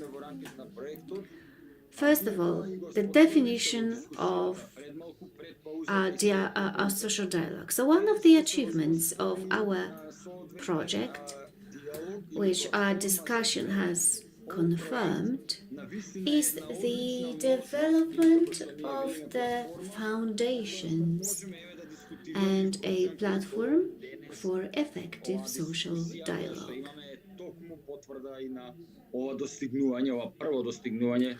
So, as a result, our discussion is possible and it confirms our achievements in this respect. Subsequently, we managed to strengthen partnerships between different social partners. So, this is the outcome that resulted from the creation of this platform. It is crucial to strengthen partnerships. Partnerships are grounded in dialogue. This is the very core of social dialogue. So what we have achieved is the increased awareness of the importance of social dialogue, as well as of the challenges that we are facing. We strengthened information channels improved our knowledge. We defined what we want, what lays ahead, what kind of changes we need to implement, and are they feasible at all. So I'm very glad that the discussion that we had before the break provided us with an opportunity to clarify the situation. It's good that we are able to articulate clearly our expectations as to the future of the energy sector. What is more, I believe that we have reached a certain maturity when it comes to defining the priorities of our dialogue. So the priorities, the recommendations are really important. They define our objectives, the objectives that we strive for. In your discussion, you have shown that every single state economy, every system has its own priorities. These priorities can be compared against other countries. Many of them are shared, and our recommendations as to how to pursue these priorities belong to the outcomes, good outcomes of our discussions and our work in our project.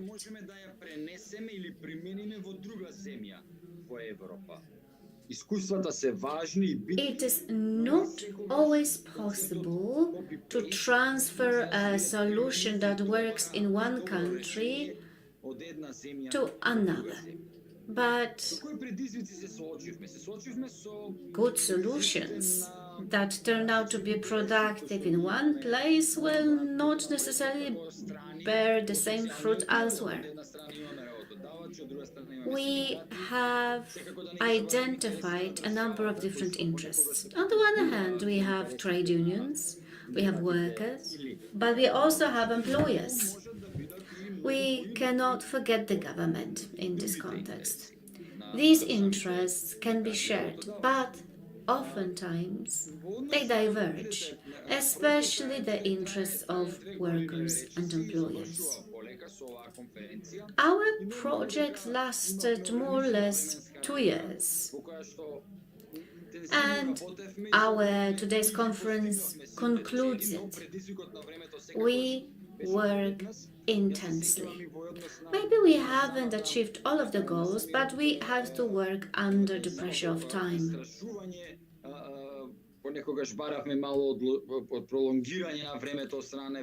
So I recall the research we have carried out.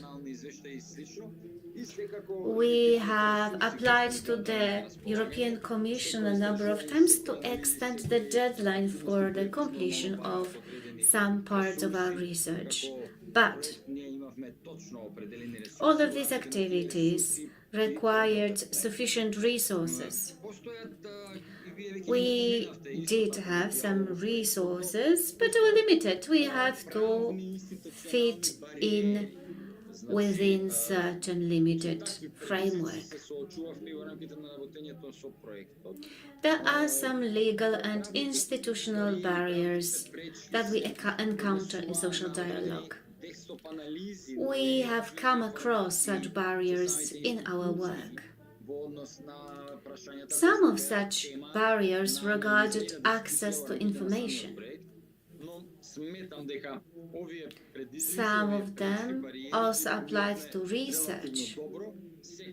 However, I assume that we have managed to overcome such barriers in the context of our project, and we have dealt with the challenges that we had to confront. All of the projects of our work are truly positive. There are many things we can boast of. At the same time, let me tell you one thing. There were also challenges. There were also difficulties. So as before, I wanted to emphasize that the challenges have been overcome, and I hope that you agree with me.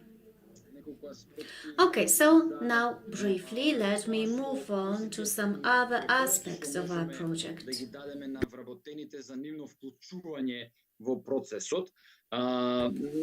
And now I wanted to identify some recommendations regarding employee involvement, especially in the context of social dialogue.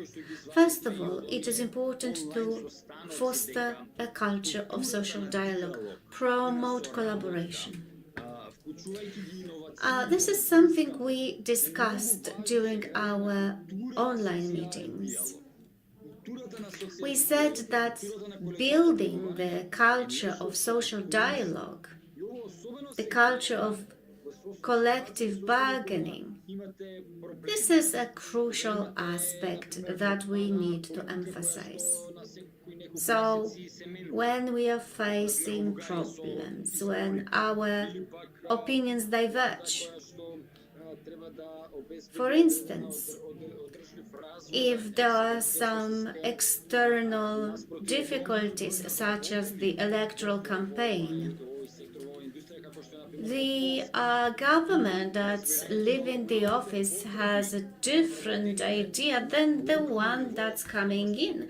Whenever there are such differences, local issues, typical of certain specific countries, they can be resolved if you have the culture of social dialogue, the culture of collective bargaining. These challenges are much easier to overcome. Why is this? Because we need to confront differences in the ways of thinking. In different countries, our attitudes, mentality vary. And so the culture of social dialogue, it seems to be the only bridge that can serve as a meeting point for people representing different views. People who understand the transition and the very core of energy transition differently. And this is our crucial problem. Social dialogue brings together workers, trade unions, employers whose interests might be different, as well as representatives of the government. Now, the next aspect is the transparency of communication. On the one hand, we have the culture of dialogue, and on the other hand, it's transparency. This transparency will have a direct influence on the ability to communicate and on the transfer of information. We have all come to a conclusion, and we all believe that employee participation in the decision-making process is highly important. And it's not just about coming to the table and presenting your demands. We need to look for the best solution together. We need to find a solution which will ensure that transition is implemented in the energy sector through a social dialogue. Okay, there is another very important recommendation. We need to put a lot of emphasis on the safe and good working condition. We must not forget that a workplace needs to be protected, and the working conditions must be good. And also, we need to create leaders and support them, and we must support the leaders in their role, and we must work together, the trade unions and the employer organizations. So we need a good culture of social dialogue based on transparency, on promoting the leaders, and on good collaboration between various trade unions. I also want to tell you that it's important to ensure sustainable development when implementing initiatives proposed by the partners to social dialogue.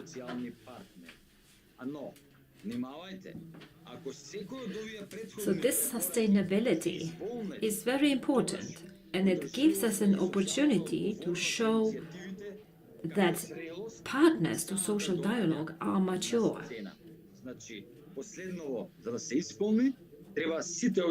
And you need to be mature and you need to be responsible when you enter social dialogue. And when you come up with recommendations, these recommendations must be maintained. And when this happens, all other recommendations will automatically be applied. But there is one crucial issue of key importance. We need to increase effectiveness of social dialogue, especially when it comes to the roles of individual social dialogue partners.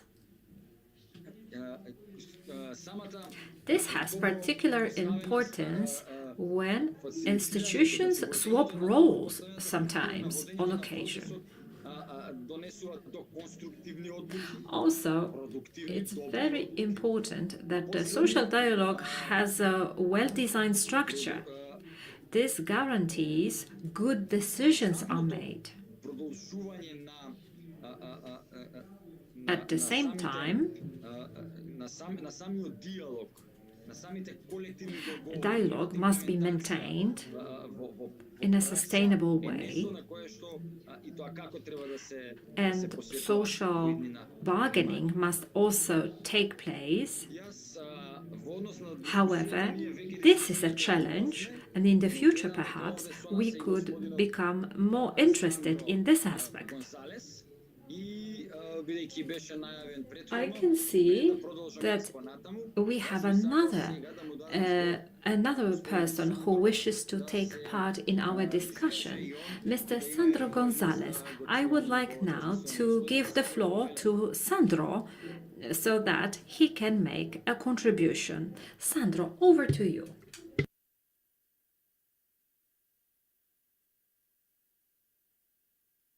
Buenos días a todos. Muchas gracias por. Good afternoon. Hello, everyone. Thank you very much for inviting me to this meeting and also for giving me the floor. This trade union, Comisiones Obreras, operating in the industrial sector, is represented here by me. So I'm thankful that we could take part in this project because we learned about the different situations in your countries, and we learned about these different peculiarities, specialties that are quite typical for each of your country. But there were some also commonalities we identified, common issues across our countries. This project had very important strengths. For example, we said here that social dialogue is very important, not only within each member state, but also at the EU level. We need to share experiences. We need to share our views here. This has enriched us so much. We have seen some similarities between our countries. And we all believe that transition must be just, and all social partners must be involved in it. And we need to highlight the importance of social dialogue in this process. And the energy model, whenever it's changed, it has to be done with the use of social dialogue and with increased participation of workers and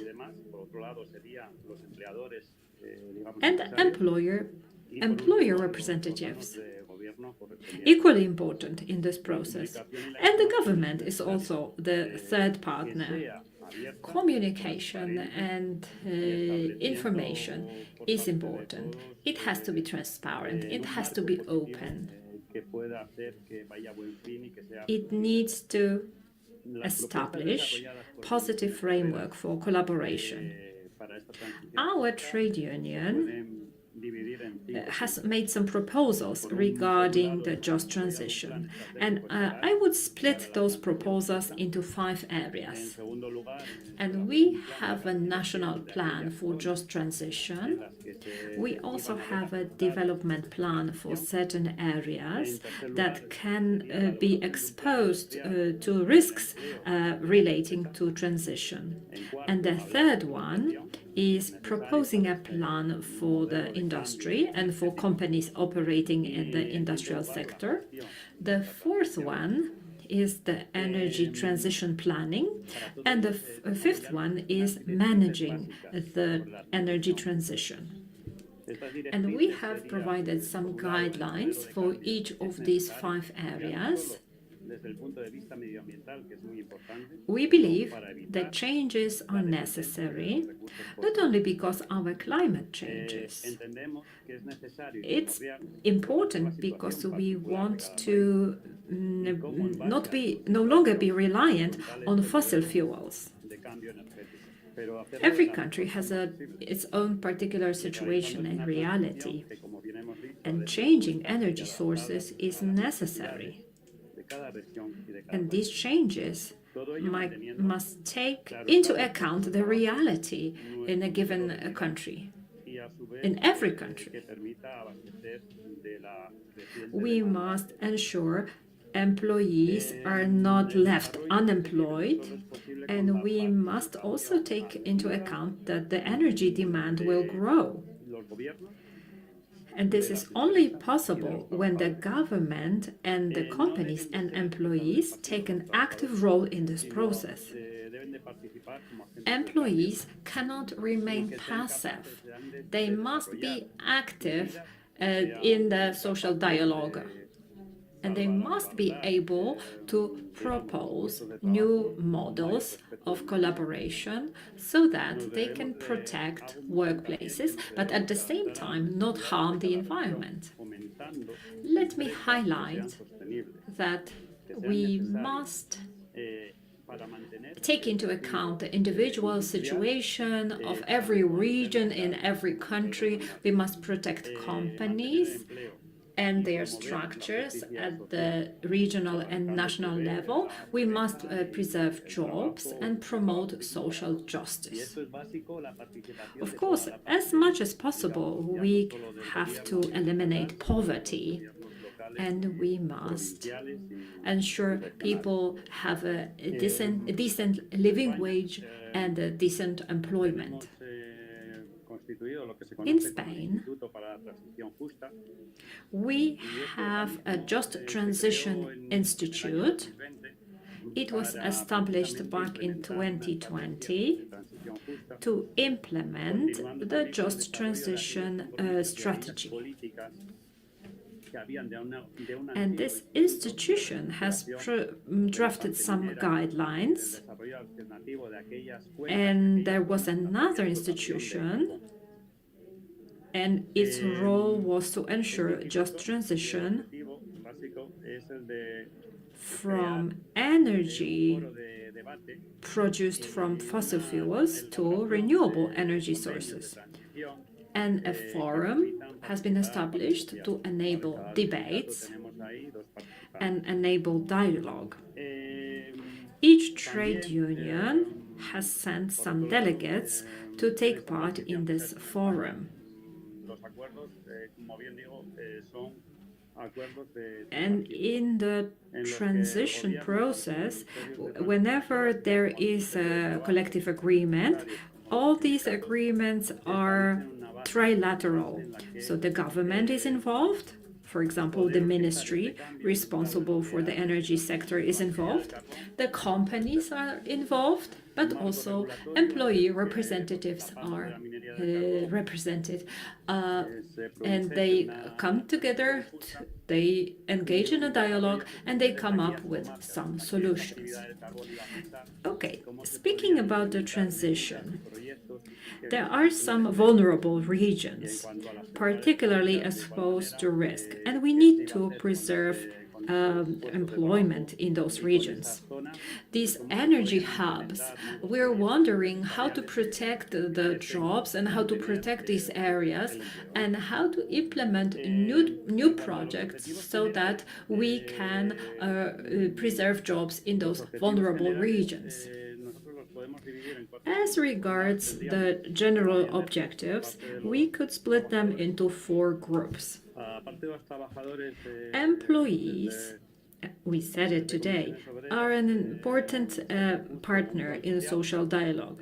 Our trade union has proposed a social plan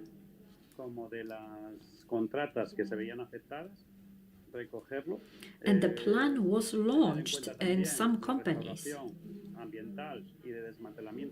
And the aim of this plan is to protect the environment, for example, and to eliminate some plans that you relied on fossil fuels. In some regions, we established the roundtables, inviting people to a debate, and the debate was about how to retain people in employment in some areas where energy hubs were decommissioned or closed down, or how to maintain the level of public services and all the services that actually were offered to date. My colleagues already mentioned this. Point 3 is about training. We believe training is the most basic thing. In our social plans, we highlighted how important training is for employees. Employees will sometimes need to change a job, and some of them are close to the retirement age. So what happens with them? Collaboration is crucial in the public sector and in the private sector. People need to be able to retrain, whether they work in a regional company or in a national company, and they should be able to look for an employment not only in their own region but also at another region, and they could find a job with a different company when the mine they worked for before is closing down. We believe it is necessary to introduce some criteria to launch inspections, and we could do it on a few months basis to see how these standards are introduced to social dialogue. So committees could be established to check whether the collective agreements that were concluded are effective. And they could also check the level of engagement, whether it's as it should be or not.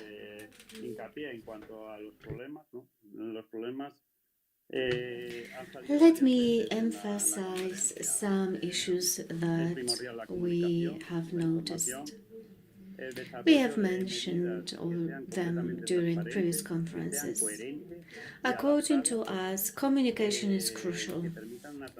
The measures to be implemented need to be transparent, they need to be adjusted to the specific context, and they must enable just transition. They must be reasonable context appropriate and must take into account the diversity that we have identified within our countries. Given these circumstances, no wonder that sometimes we are lost, or at least we have the impression of being lost. On the one hand, we have the European policy that sets out some directions, but we cannot forget that we need to continue our analysis of the current situation in our countries, in our region. All of these needs to be effective and realistic.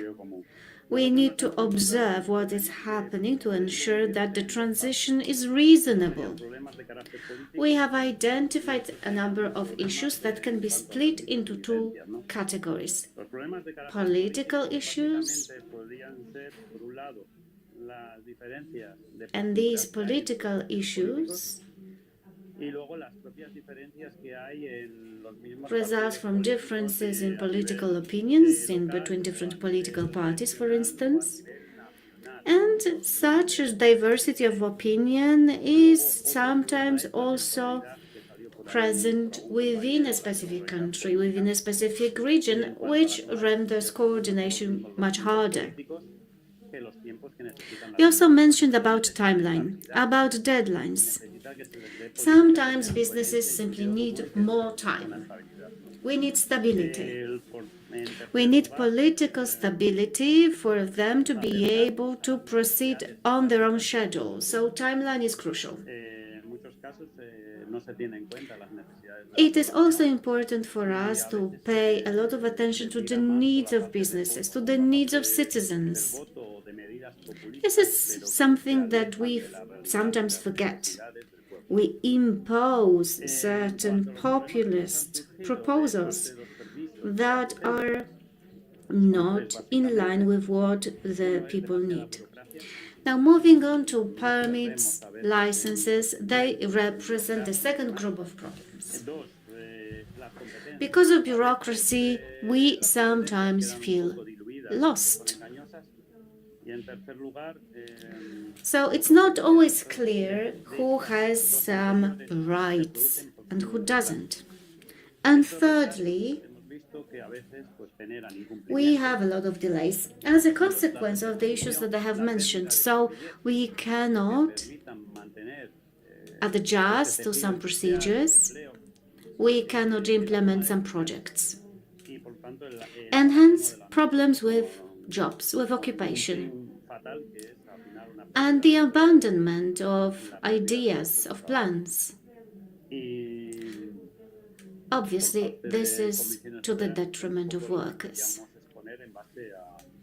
Our trade union wanted to present this perspective that is based on our experience, on our observations in the energy sector in our country. Thank you for your attention.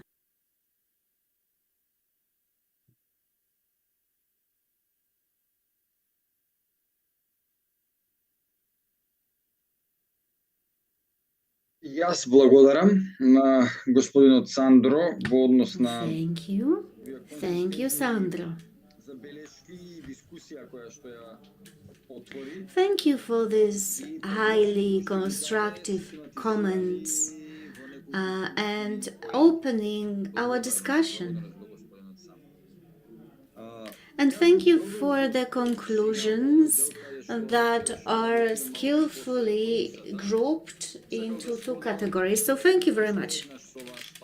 Now, I would like to go back to our agenda and to yet another item. That is discussion. Професоре, искам да кажа нещо. Заповядайте. Преди малко видях на екрана Джонатан Херлиц. Дали той не е онлайн и иска да каже нещо? For a moment, I saw Jonathan on the screen. Is Jonathan with us? Jonathan from the European Commission? Jonathan, would you like to add something? He appeared, I saw him on the screen. Would you like to say something? Преди малко го видях на екрана. Той също заяви участие. во ред, но господинот Джонатан, така? Да. Yes, yes. Do we have Jonathan with us? No. Let's keep going because there is no Jonathan and there is no any online participation. No, Okay. we can Okay. keep going. I understand. Тоа што ме известува во моментов техничката поддршка, господинот Okay. Херман, е дека Джонатан во моментов не е вклучен на онлайн, така што доколку So Herman has told me that Jonathan is not with us. But if he joins us, obviously it will be our pleasure to give the floor to him so that he could also present his point of view on these important topics. Now, in the meantime, I would like to proceed with my presentation. So, the final 20 minutes of our meeting, I wanted to dedicate this time, a portion of it, to the presentation of these final items, but I also want to hear your voice, your opinion on these final topics. And it would be interesting, in fact, to hear what Jonathan has to say. So my question is the following.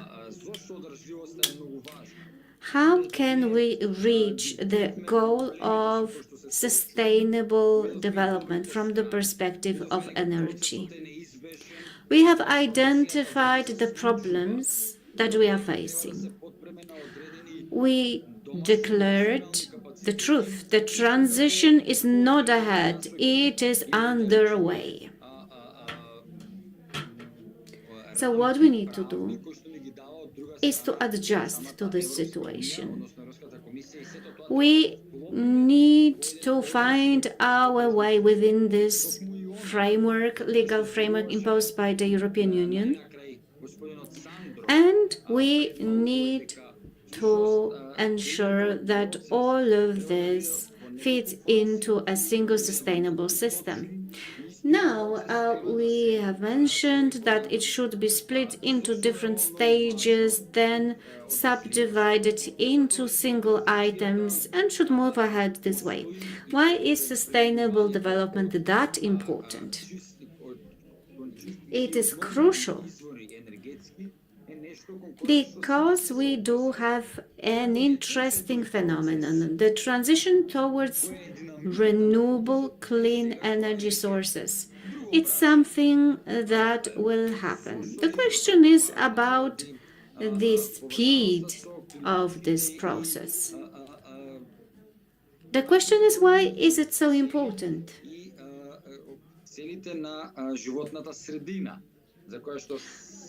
Why the climate change and the environmental protection goal need to make part of this transition. We want to protect this environment, to pass it on to the future generation more or less unchanged. And here the economic policy, the economic development play a crucial role. They are important in the discussion of the sustainable development of the energy sector. The long-term resilience of the energy sector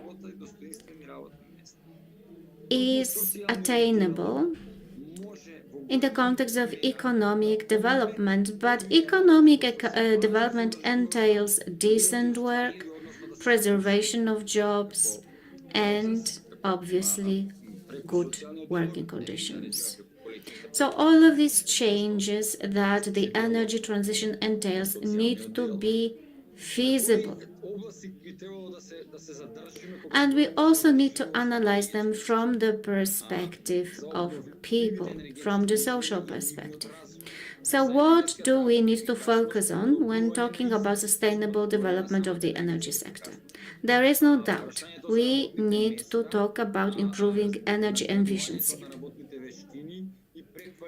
Next, jobs.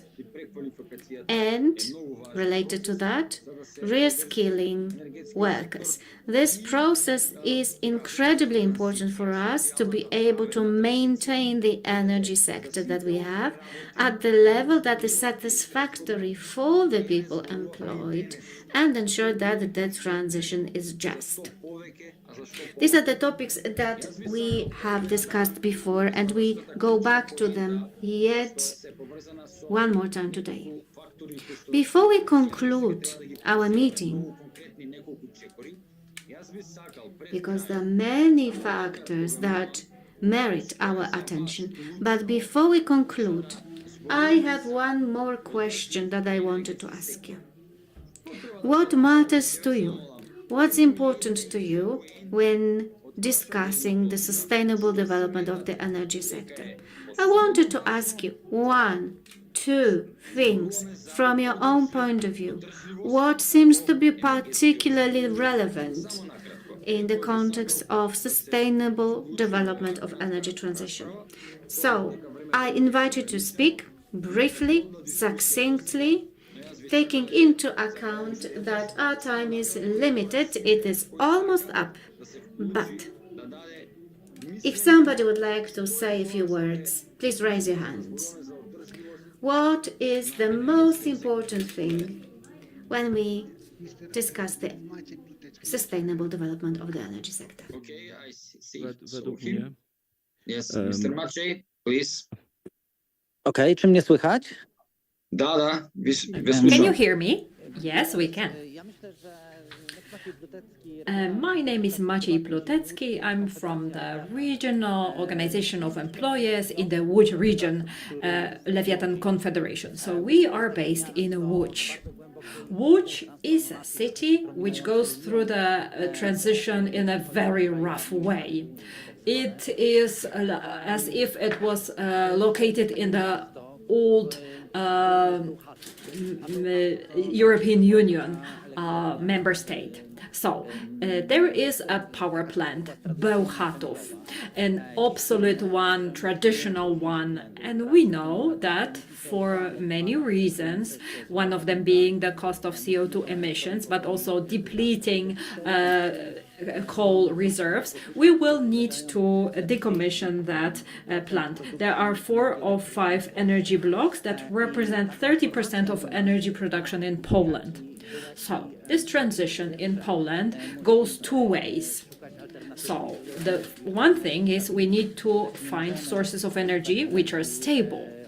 So we cannot look for renewable resources because they are not stable in our climate in Poland. So we cannot rely on such sources for our stability. So what we could consider atom energy, etc. But there is also another thing which is much more difficult and more important for Poland, the social transition. Please imagine the huge number of companies that supply goods and services to that power plant, and people who operate the plant and the energy blocks, the energy units, maybe. Tens of thousands of people, thousands of smaller and bigger companies that have been using this power plant as their energy source for decades. So our transition must go in 2 ways. We must ensure energy security, but also we must shift the mindsets of the people who work there and also who do that, who will implement that. So the companies that have so far only supplied their services or goods to this plant, they will need to engage in other projects to continue operating in the market. There is also a program for voluntary retirements for people, and these programs, these schemes are subsidized by the state or by the local governments. and this must be provided so that the energy transition is not that painful. Okay, imagine a city that has several thousand people, actually tens of thousands of people, and that has worked and thrived well because there was this one plant. Many of the people living in that city are employed by this plant. And what happens if this plant is closed down? This will become a dead city. There has been no room in the city for anything else to be developed. And before anything happens in the city, we need to actually create a new economic fabric that will function in a new reality, that will no longer be based on this Bełchatów power plant. This will ensure the energy transition is just and fair and socially responsible. So we must remember about this element, social responsibility, and we're investing in this a lot. We must teach people a lot, mobility, we must teach them new skills, we must give them money to retrain, and we must not allow to happen in Bełchatów what happened in Silesia.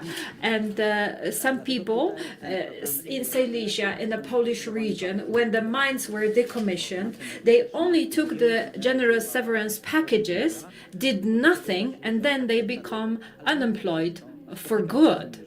So what I do is, I am a member of a transition council. I meet with people, I talk to them, and in spite of all the efforts we make, this is still a huge problem and issue. These people for generations have lived because of that power plant. They have done business with that, and they can't imagine doing anything else. Okay, and there is an idea. And right now, the Polish government is quite in favor of this. And they think about creating a nuclear power plant in the same exact location where the Bełchatów power plant is located. And this will ensure that the area, the region, is not going to become extinct. But we must create the new economic fabric in order for this to happen. Thank you very much. All right. I would like to answer your question. I am happy that Maciej has made his own contribution right now, because I can respond to that. Because there are usually some expectations of the public, and and people must ensure that a new transition model is implemented that will be socially responsible and just. Okay, this Bełchatów power plant was mentioned here, and it's very important. We must take a holistic approach to energy transition. This transition is happening all over Europe, and we must definitely examine the power generating potential across the countries. So what infrastructure is present, what distribution and transmission capabilities are there. And these are crucial things to examine in the transition process. Also, you have to examine how transition affects other branches of economy, because energy sector depends on the development, economic development of other branches. Also, the ETS, emission trading system, should be modernized. Right now, they are actually killing off national energy sectors and increase the cost of everything in the industry, because 60% of the cost of anything is the cost of energy. And right now, the energy prices for industry should be regulated to give a boost to the industrial sector. So we must ensure that the the energy transition is just. We must look at the individual regions and plan some measures specifically for them. And right now, the Bełchatów plant generates 4.5 gigawatt of energy, and Polish demand is 25 gigawatts, or in a severe winter, 28 gigawatts. And right now, we have that capacity from conventional energy. We don't have the nuclear power plant. Right now, a single nuclear plant will only provide us with 1 gigawatt. So, we have two concepts in Poland, but none of them is feasible. And right now, we can see that the energy demand is growing. We have new electricity vehicles, we have heat pumps, and more energy is needed. And but no alternative plants are built, and the stability is at stake here. And this is not only in Poland. Right now, when there is a disturbance in the network, it disrupts the energy flow all over Europe. And these problems relate to the entire energy market. So, if we move the industrial processes out of Europe, it will be more expensive for us to create and build new things in Europe. And our children will pay for this in the future. We need to look holistically at Europe, and we need to look at the capacity of every country in Europe in terms of energy. And also we need to define the energy minimum per country that has to be stabilized in a country. If there is a lot of sun and wind in a country, then they can rely on a renewable energy in a country. If we have capricious weather, for example in Poland, or Bulgaria, we can't rely on renewable energy sources. We have to rely on conventional energy sources. We have no gas, for example. And if nuclear energy requires water and technology, and in our country we don't have technology. So we cannot say that the transition is going in a certain direction. Poland lost 10 years and money was wasted. We don't have infrastructure. The one we have is really in a poor state, and the requirements, the demands are huge. The situation must be stabilized. At the same time, the prices must go down by stripping the ETS or other taxes. And this has to happen in Europe. Without that, we won't be able to move on. And then we need to have an industrial policy for Europe. And this needs to be designed on the basis of Europe's energy demands.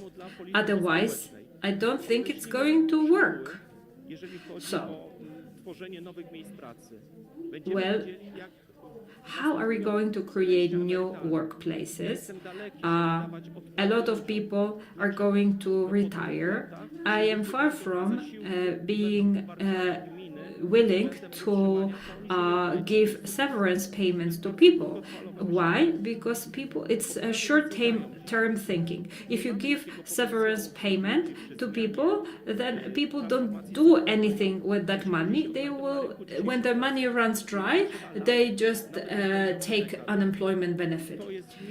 People can't find a new work within years.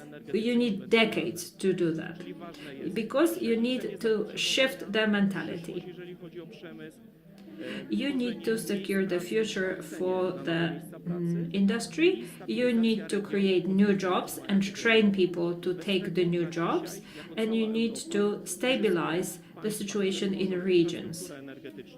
Right now, the countries that right now are creating energy networks will not be able to move on.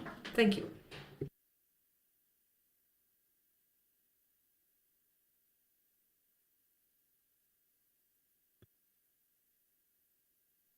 само да кажа едно изречение в отговор на въпроса на професора.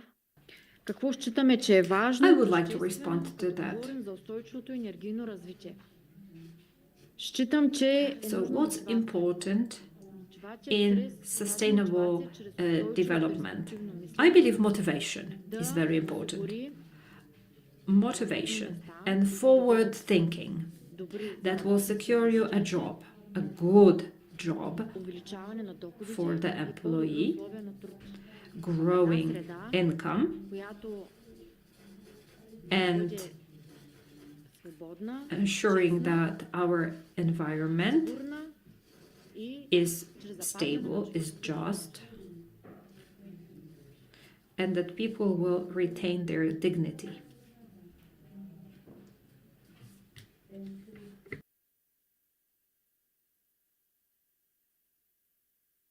Me gustaría hacer un comentario en línea. I would like to comment. Es un problema muy largo, de más años, de 4 o 5. España había hecho los deberes o se había tomado y teníamos una matriz energética. This is because we thought that Spain has done the homework, that we had a good energy mix, that we had a lot of energy from renewable resources.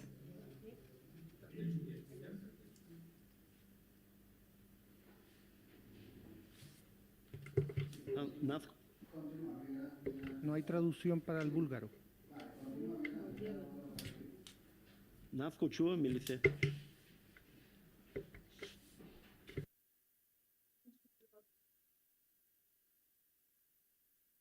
Okay, just please. Resumo keep rápido going para and los compañeros de Bulgaria. Let me summarize. So it is a long-term process.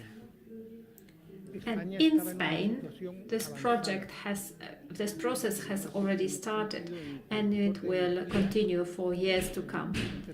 And energy production was based on renewable resources, and we were quite advanced in this, and we were a leader in Europe. But this has been all a facade. Politicians need to be more pragmatic. Right now, the European Commission is different than it was before. The composition is completely different than the one that created the Green Deal. Right now, the policy is changing. For example, for diesel vehicles, they simply realized that they are harming the regions by their policies, and that they realize they need to be more pragmatic.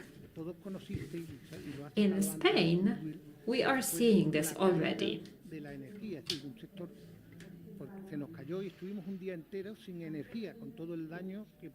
We've seen a huge problem. I'm sure you remember that one day we had a blackout, a day completely without electricity. The networks were not prepared to handle this. One of the reasons was the infrastructure problem. We do not have a good connection of networks with France because France do not want us to sell them electricity. France has nuclear energy, and in our country they want to close down this type of plant. We are not talking about energy, nuclear energy in our country. I believe we need more unity in our market, in the market of the European Union. And we must look at the possibilities, examine them. We must look for available funds for just transition. We must find ways to protect regions where plants are closed down. For example, in some regions, they consider launching some hydrogen projects, while in other regions, where previously they had coal mines, they think about manufacturing drones for the defense system. So they want to invest in the energy sector. And I already said that here, that we must examine closely the vulnerabilities and the problems. Electricity price is high. Europe is not competitive. In China, in the US, the prices are lower, and therefore they are more competitive than us. And if you look at the electricity price, most of the price is the taxes. So we must look at the vulnerabilities that we have. Thank you.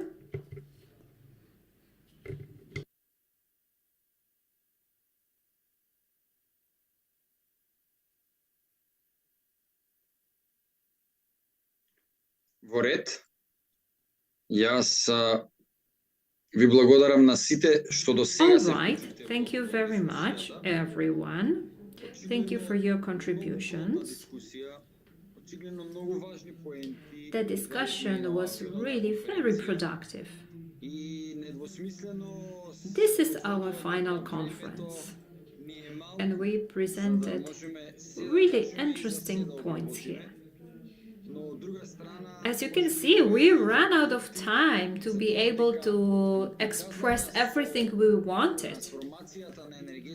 But maybe it will encourage us to conclude that transition and social dialogue in the energy sector should not end as our project is ending.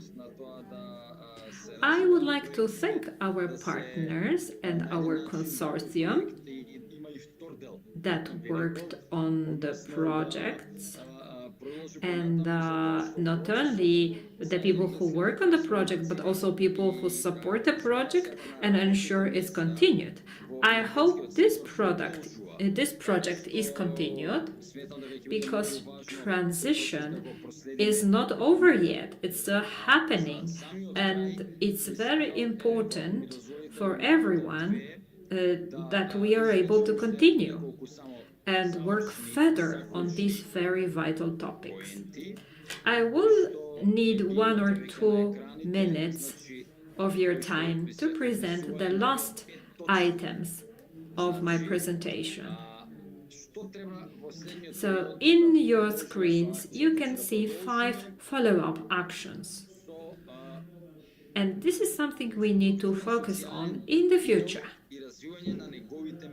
So we need to continue structured social dialogue mechanisms.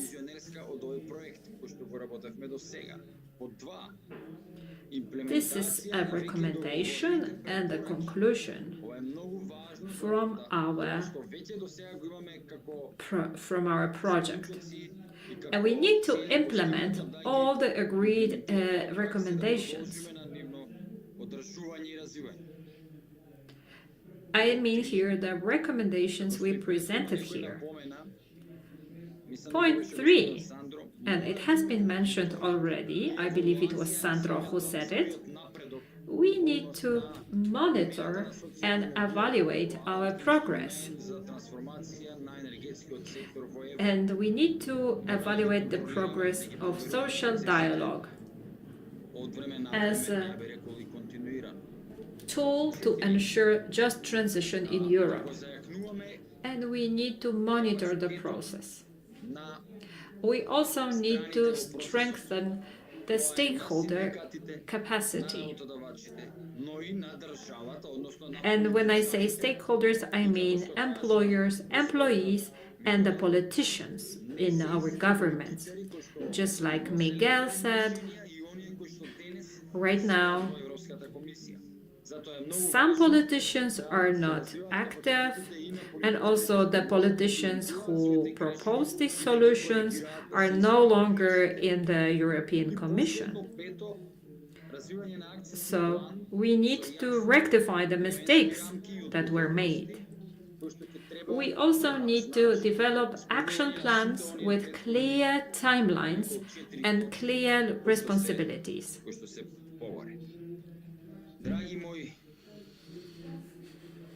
And my dear participants, the time for our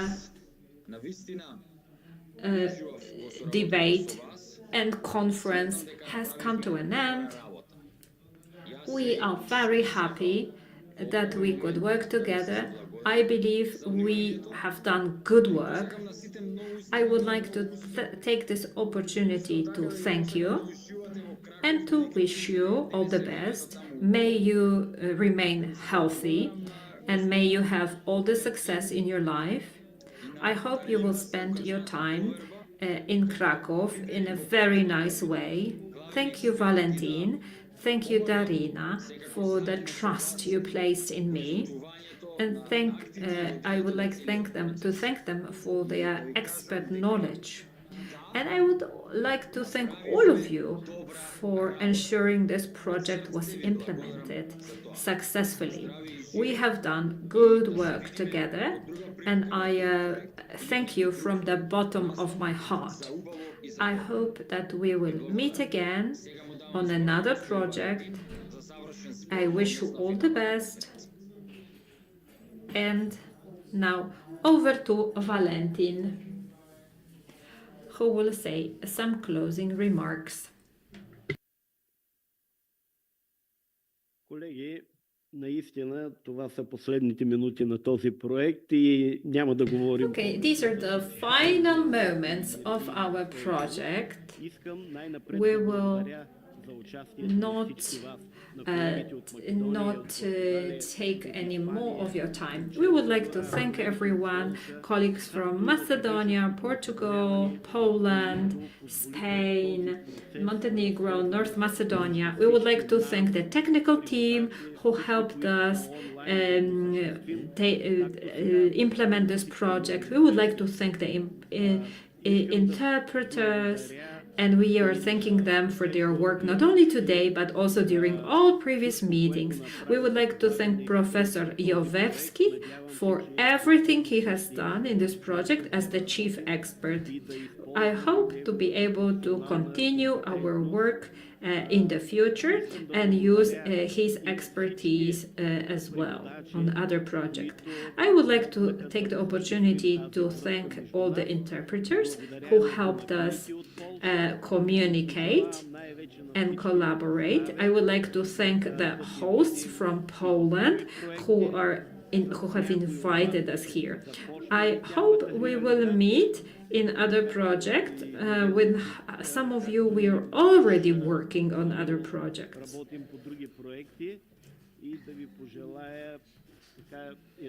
And I wish all of you a nice time in a beautiful Krakow. And also, I wish you a safe journey home. Once again, thank you, and may we see each other again very soon.